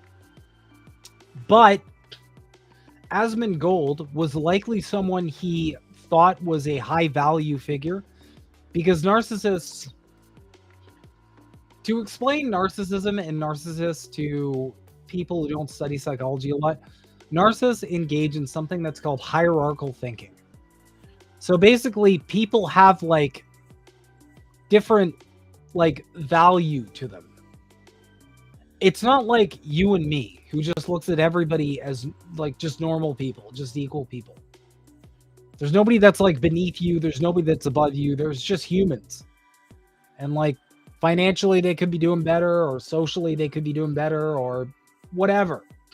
But at the end of the day, you're all just people. You're all on the same level. Narcissists don't have that. They rate people essentially on like a value system. And Asmongold was apparently, and you know, obviously, a higher value person. Now, for narcissists, the validation and acceptance from those people means a lot more, because those are people they rank higher up on their hierarchical ranking system when they have that they have when it comes to people. So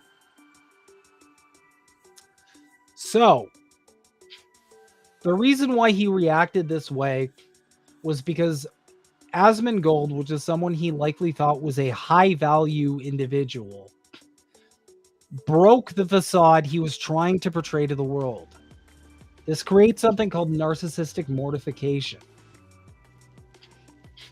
which is a feeling of extreme distress, because at the end of the day, narcissists don't really have a sense of self.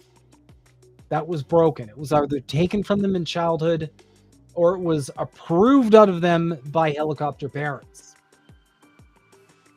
Either way, they don't have a sense of self. So all they have is that projection. All they have is that facade. So in a way, when you shatter that facade that a narcissist has, what you're essentially doing is you're giving them an identity crisis, because there's a person they value and view as important saying what you're projecting out into the world is not correct. I don't agree with what you're projecting. So suddenly, they don't know how to categorize that person, because that person isn't bought into their projection, their narrative about themselves. So the only way to combat this, whatsoever, is to paint that person black. It's a psychological term called splitting. Basically, you see everything in white or black, a 1 or a 0. And so what the narcissist does to preserve their own grandiosity is they paint that person black. The reason why they paint that person black is if that person is no longer important, if that person no longer has a, if that person is no longer highly ranked on their hierarchical scale of people, then they can't hurt them. If that person goes from being amazing to completely worthless, in their brain, it's like a coping mechanism, then it doesn't matter that they're not buying into the facade. It doesn't matter that they're not dancing to the narcissist tune. That doesn't matter anymore, because now they're ranked all the way down here as opposed to up here. And that's what happened with Elon and Asmongold. Instead of coping with reality like a normal person would and going, oh yeah, you guys got me. Yeah, I was boosting. I was trying to do a how do you do, fellow kids. It was you know, I'm really trying to sell everybody on this image because I basically bought the government. He can't do that. He's too narcissistic. So he has to paint Asmongold black and essentially write him off because that's the only way he can maintain his self-esteem. You see.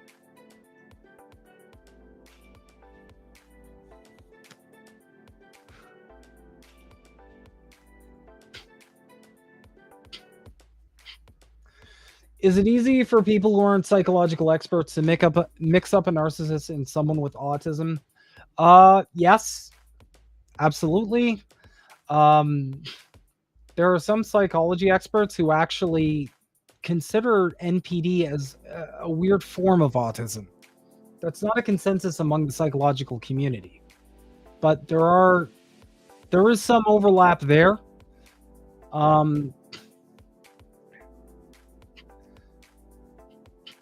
I can personally tell the difference. There's some very like NPD only behaviors that are very easy to point out. For example, you will.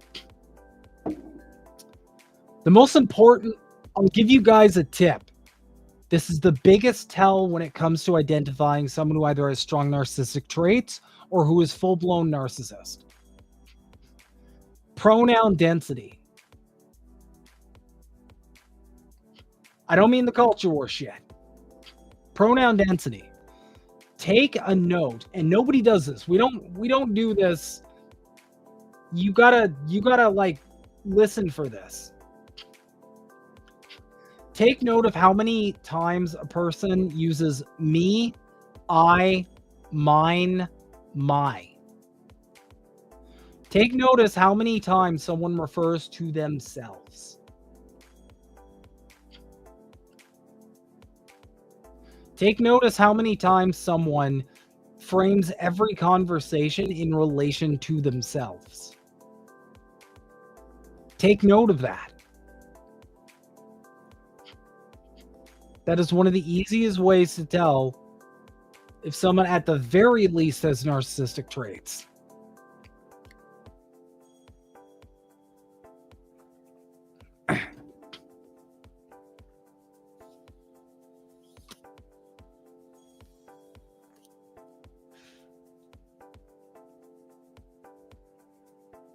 But yeah.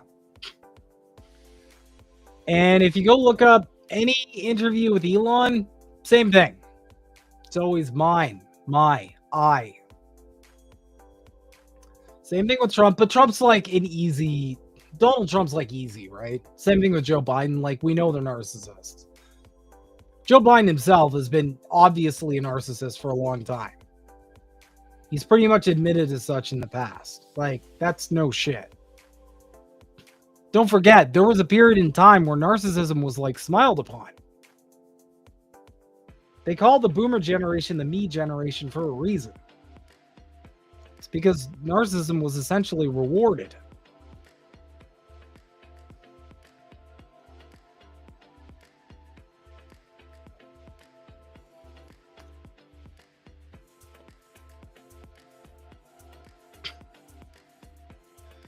Please do Dr. Shiva, because I think some people can be both. Yes. They can absolutely be comorbid.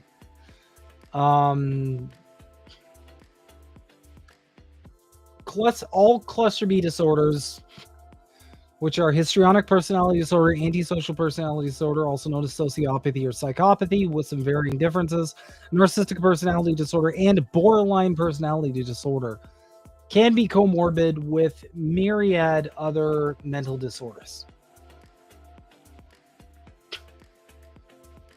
I feel like a lot of people mistakenly think that, like, if you have one mental disorder, that's it. That isn't the case. Especially when it comes to neurodivergence as a whole.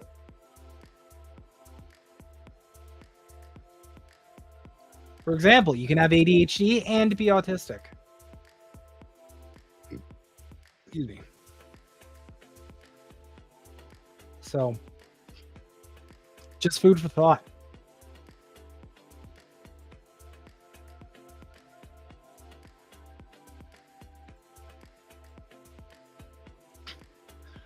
But without further ado, we're going to get to our last segment.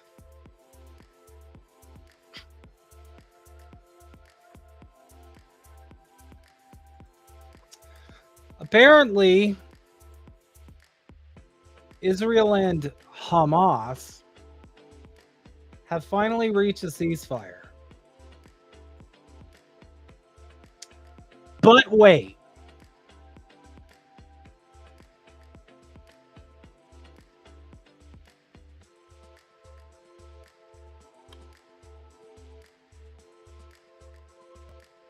I'm loving this music. I'm not going to lie. This is a vibe. This is a whole fucking vibe.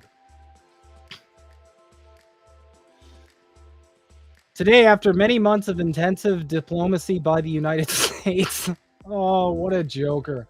Along with Egypt and Qatar, Israel and Hamas have reached a ceasefire and hostage deal. My diplomacy never ceased in their efforts to get this done. I will speak more about this soon. Statement from President Joseph Robinette Brandon.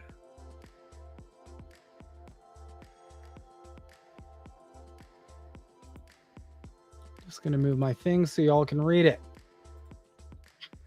Today, after many months of intensive diplomacy by the United States, Israel and Hamas have reached a ceasefire and hostage deal. This deal will halt the fighting in Gaza, surge much-needed humanitarian assistance to Palestinian civilians, and reunite the hostages with their families after 15 months in captivity. I laid out the precise contours of this plan on May 31st, 2024, after which it was endorsed unanimously by the UN Security Council. It is the result not only of the extreme pressure that Hamas has been under and the changed regional equation after a ceasefire in Lebanon and weakening of Iran, but also of dogged and painstaking American diplomacy. My diplomacy never ceased in their efforts to get this done.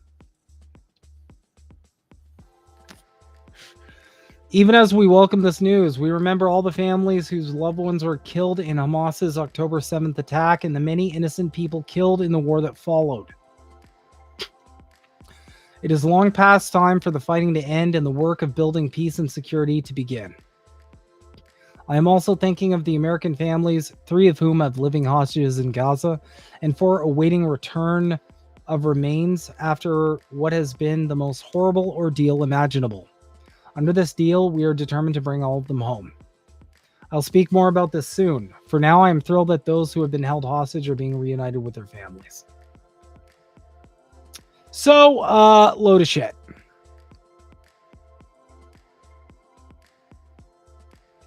We all know it's a load of shit. Obviously, it's a load of shit.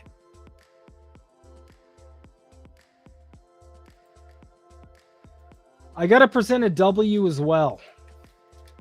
From Max Blumenthal.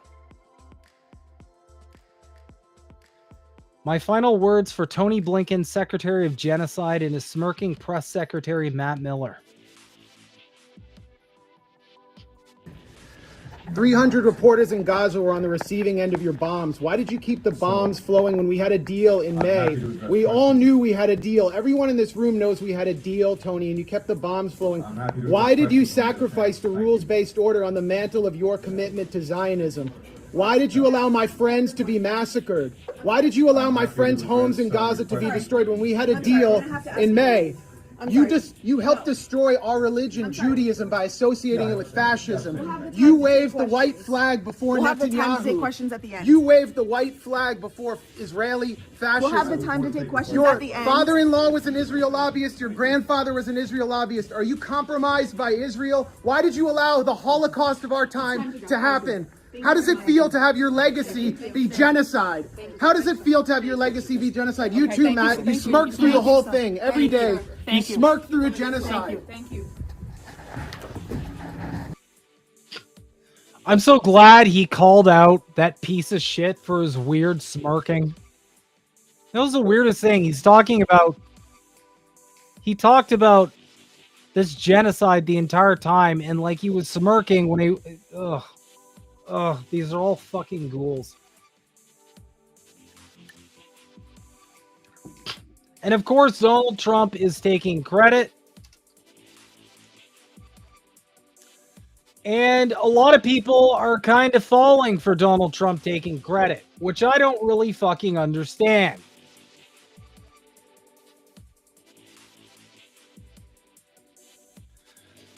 From Glenn Greenwald, Trump celebrates what he called the epic ceasefire agreement, saying it only happened because he won and Biden and Harris lost in November, which is obviously true.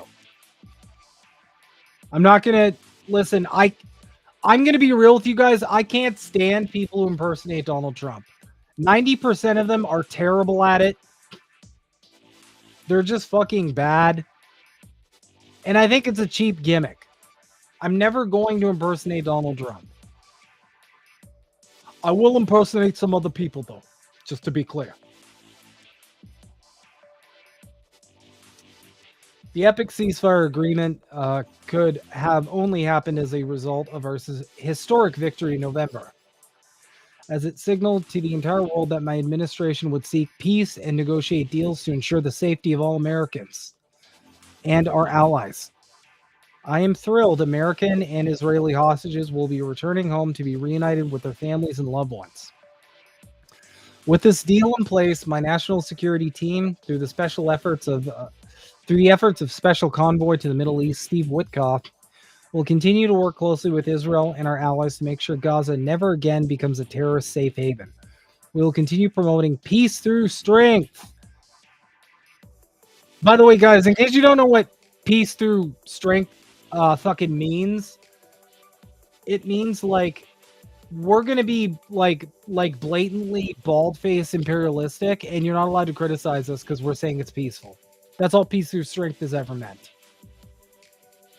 Throughout the region, as we build upon the momentum of the ceasefire to further expand the historic Abraham Accords. This is only the beginning of great things to come for greater Israel. Sorry, I meant America. America, damn it. And indeed the world. We've achieved so much without even being in the White House. Just imagine all the wonderful things that will happen when I return to the White House and my administration is fully confirmed so they can secure more victories for the United States.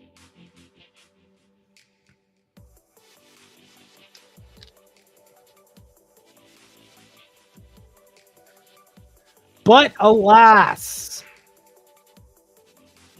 once again, friend of the show, Hotspot, breaking the shit. This morning, Israeli Prime Minister Benjamin Netanyahu just announcing there will be a delayed vote on the hostage deal with Hamas, accusing the terror group of walking back on parts of the terms. A father desperately waiting for his son to be released. This morning, Israel. The ceasefire and hostage deal, as of this morning at 9 a.m., has been delayed after Benjamin Netanyahu accused Hamas of violating parts of the agreement and is now sabotaging the deal last minute. Because, of course, this was going to happen. Of course. Fucking no duh. So all the people glazing Trump for being pro-Palestine or whatever, I don't know what to tell you. Netanyahu is sabotaging the ceasefire deal by changing the terms of the agreement last minute. Bibi is demanding 1. The IDF does not reduce its presence in the Philadelphia corridor in Phase 1 or withdraw by day 50, the exact opposite of the agreement. 2. No end to the war until Hamas agrees to Israel achieving the war's objectives of destroying Hamas as a military group, disarming Gaza, and deposing the local government. In other words, that Hamas dismantles itself or the war in Gaza continues. Both issues are not in the signed agreement. See below. Netanyahu is deliberately adding them last minute to ruin the ceasefire deal. The Jerusalem Post. The Prime Minister's office announced on Thursday morning that the IDF would not withdraw from the Philadelphia corridor during the first phase of the hostage deal on Thursday morning. Contrary to misleading reports, Israel is not withdrawing from the Philadelphia corridor. Israel will remain in Phase A of the corridor for the entire 42-day period, the statement said. The scope of forces will remain at its current size, but will be deployed differently, encompassing outposts, patrols, observations, and control along the entire corridor.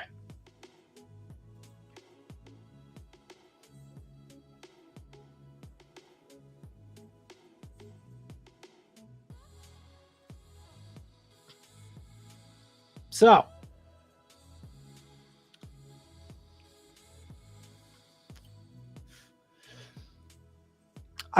quick question for all the people glazing Trump for this. Because I know a lot of people have been so frustrated with Biden, they've gotten psyoped into the Trump camp.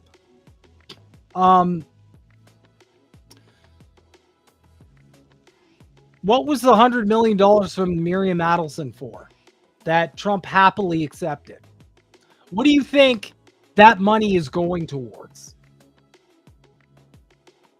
I don't trust this. I don't trust anything about this. And I'm just going to place myself firmly in the I'll believe it when I see it camp. But we're going to close out with a video from the homie Nico House. He had some really good insight here. Netanyahu has decided to inexplicably and single-handedly stop the ceasefire deal from happening between Israel and Gaza. And I do mean single-handedly, considering there was supposed to be a vote by his cabinet on this ceasefire deal, and he just decided they're not even going to vote, potentially killing the longest-lasting ceasefire deal and the deal that would have gotten the most prisoners exchanged since this whole ordeal started. And of course, he's somehow blaming Hamas for this. Netanyahu is blaming the delay in the vote, claiming that Hamas all of a sudden wanted some last-minute concessions. He said he will not allow the vote to proceed until all elements of the ceasefire agreement have been agreed upon by Hamas. You see, the problem with that is Hamas officials have said Benjamin Netanyahu's full of shit. They agreed to everything and made no last-minute changes.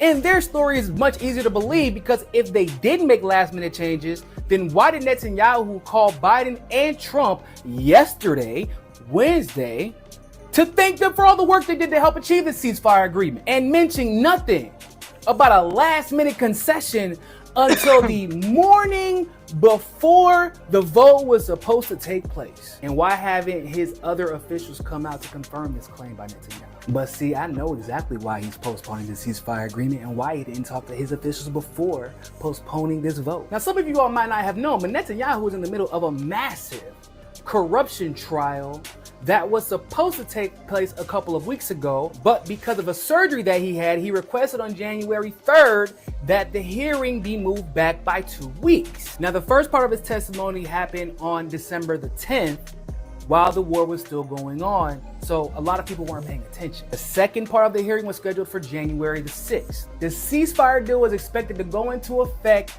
this Sunday, January 19th, exactly 1 day before the continuation of Benjamin Netanyahu's trial. And if the entire world isn't paying attention to Gaza and Israel's fight, everyone will instead have time to pay attention to what? The entire world, including his adversaries in Israel, will all be focusing on the information released in the upcoming trial against Benjamin Netanyahu. Now you get it? He isn't postponing this ceasefire because Hamas wanted some last-minute concessions. Trump nor Biden nor anyone else from Netanyahu's team confirmed that. He's doing it to save his own ass. So for you Zionists out there, you Israelis, Benjamin Netanyahu is delaying the return of your hostages to save his own ass from the corruption that he committed. So do you actually believe this genocide that he is waging in Gaza is about Hamas or defending Israel, or even about rescuing the hostages like he's claimed so many times before? Benjamin Netanyahu is making your country public enemy number one around the world for his own personal gain, and you guys are cheering it on. You should think about it and speak on it if you still want a country in the next 10 years. Because by the looks of it, you're not gonna have one if Benjamin Netanyahu keeps getting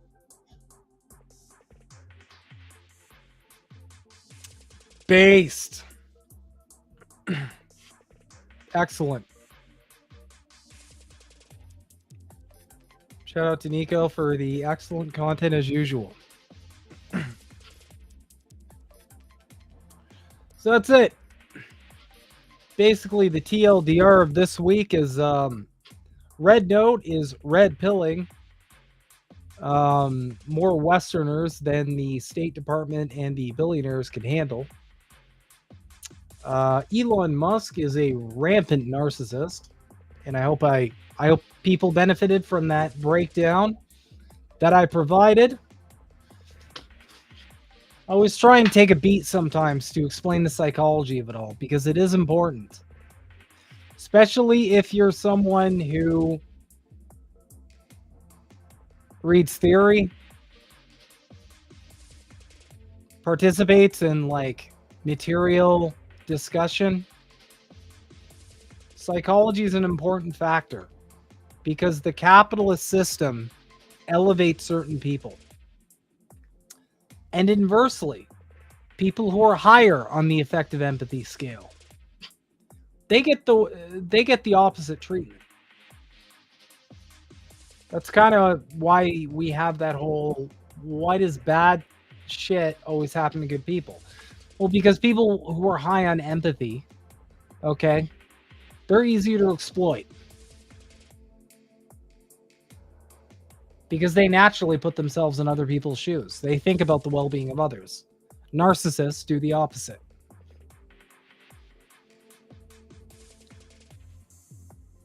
We need a system that rewards the opposite of that. We need a system that rewards cooperation, not self-importance. We need a system that rewards not being selfish. Until we get that, we're not going to move forward as a species. The sooner everybody realizes that, the sooner we can find Alpha Centauri and colonize it.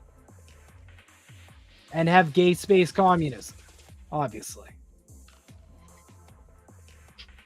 Anyway, that's my show for today. Hope you guys all had a awesome time. I certainly did. I always love hanging out with everybody.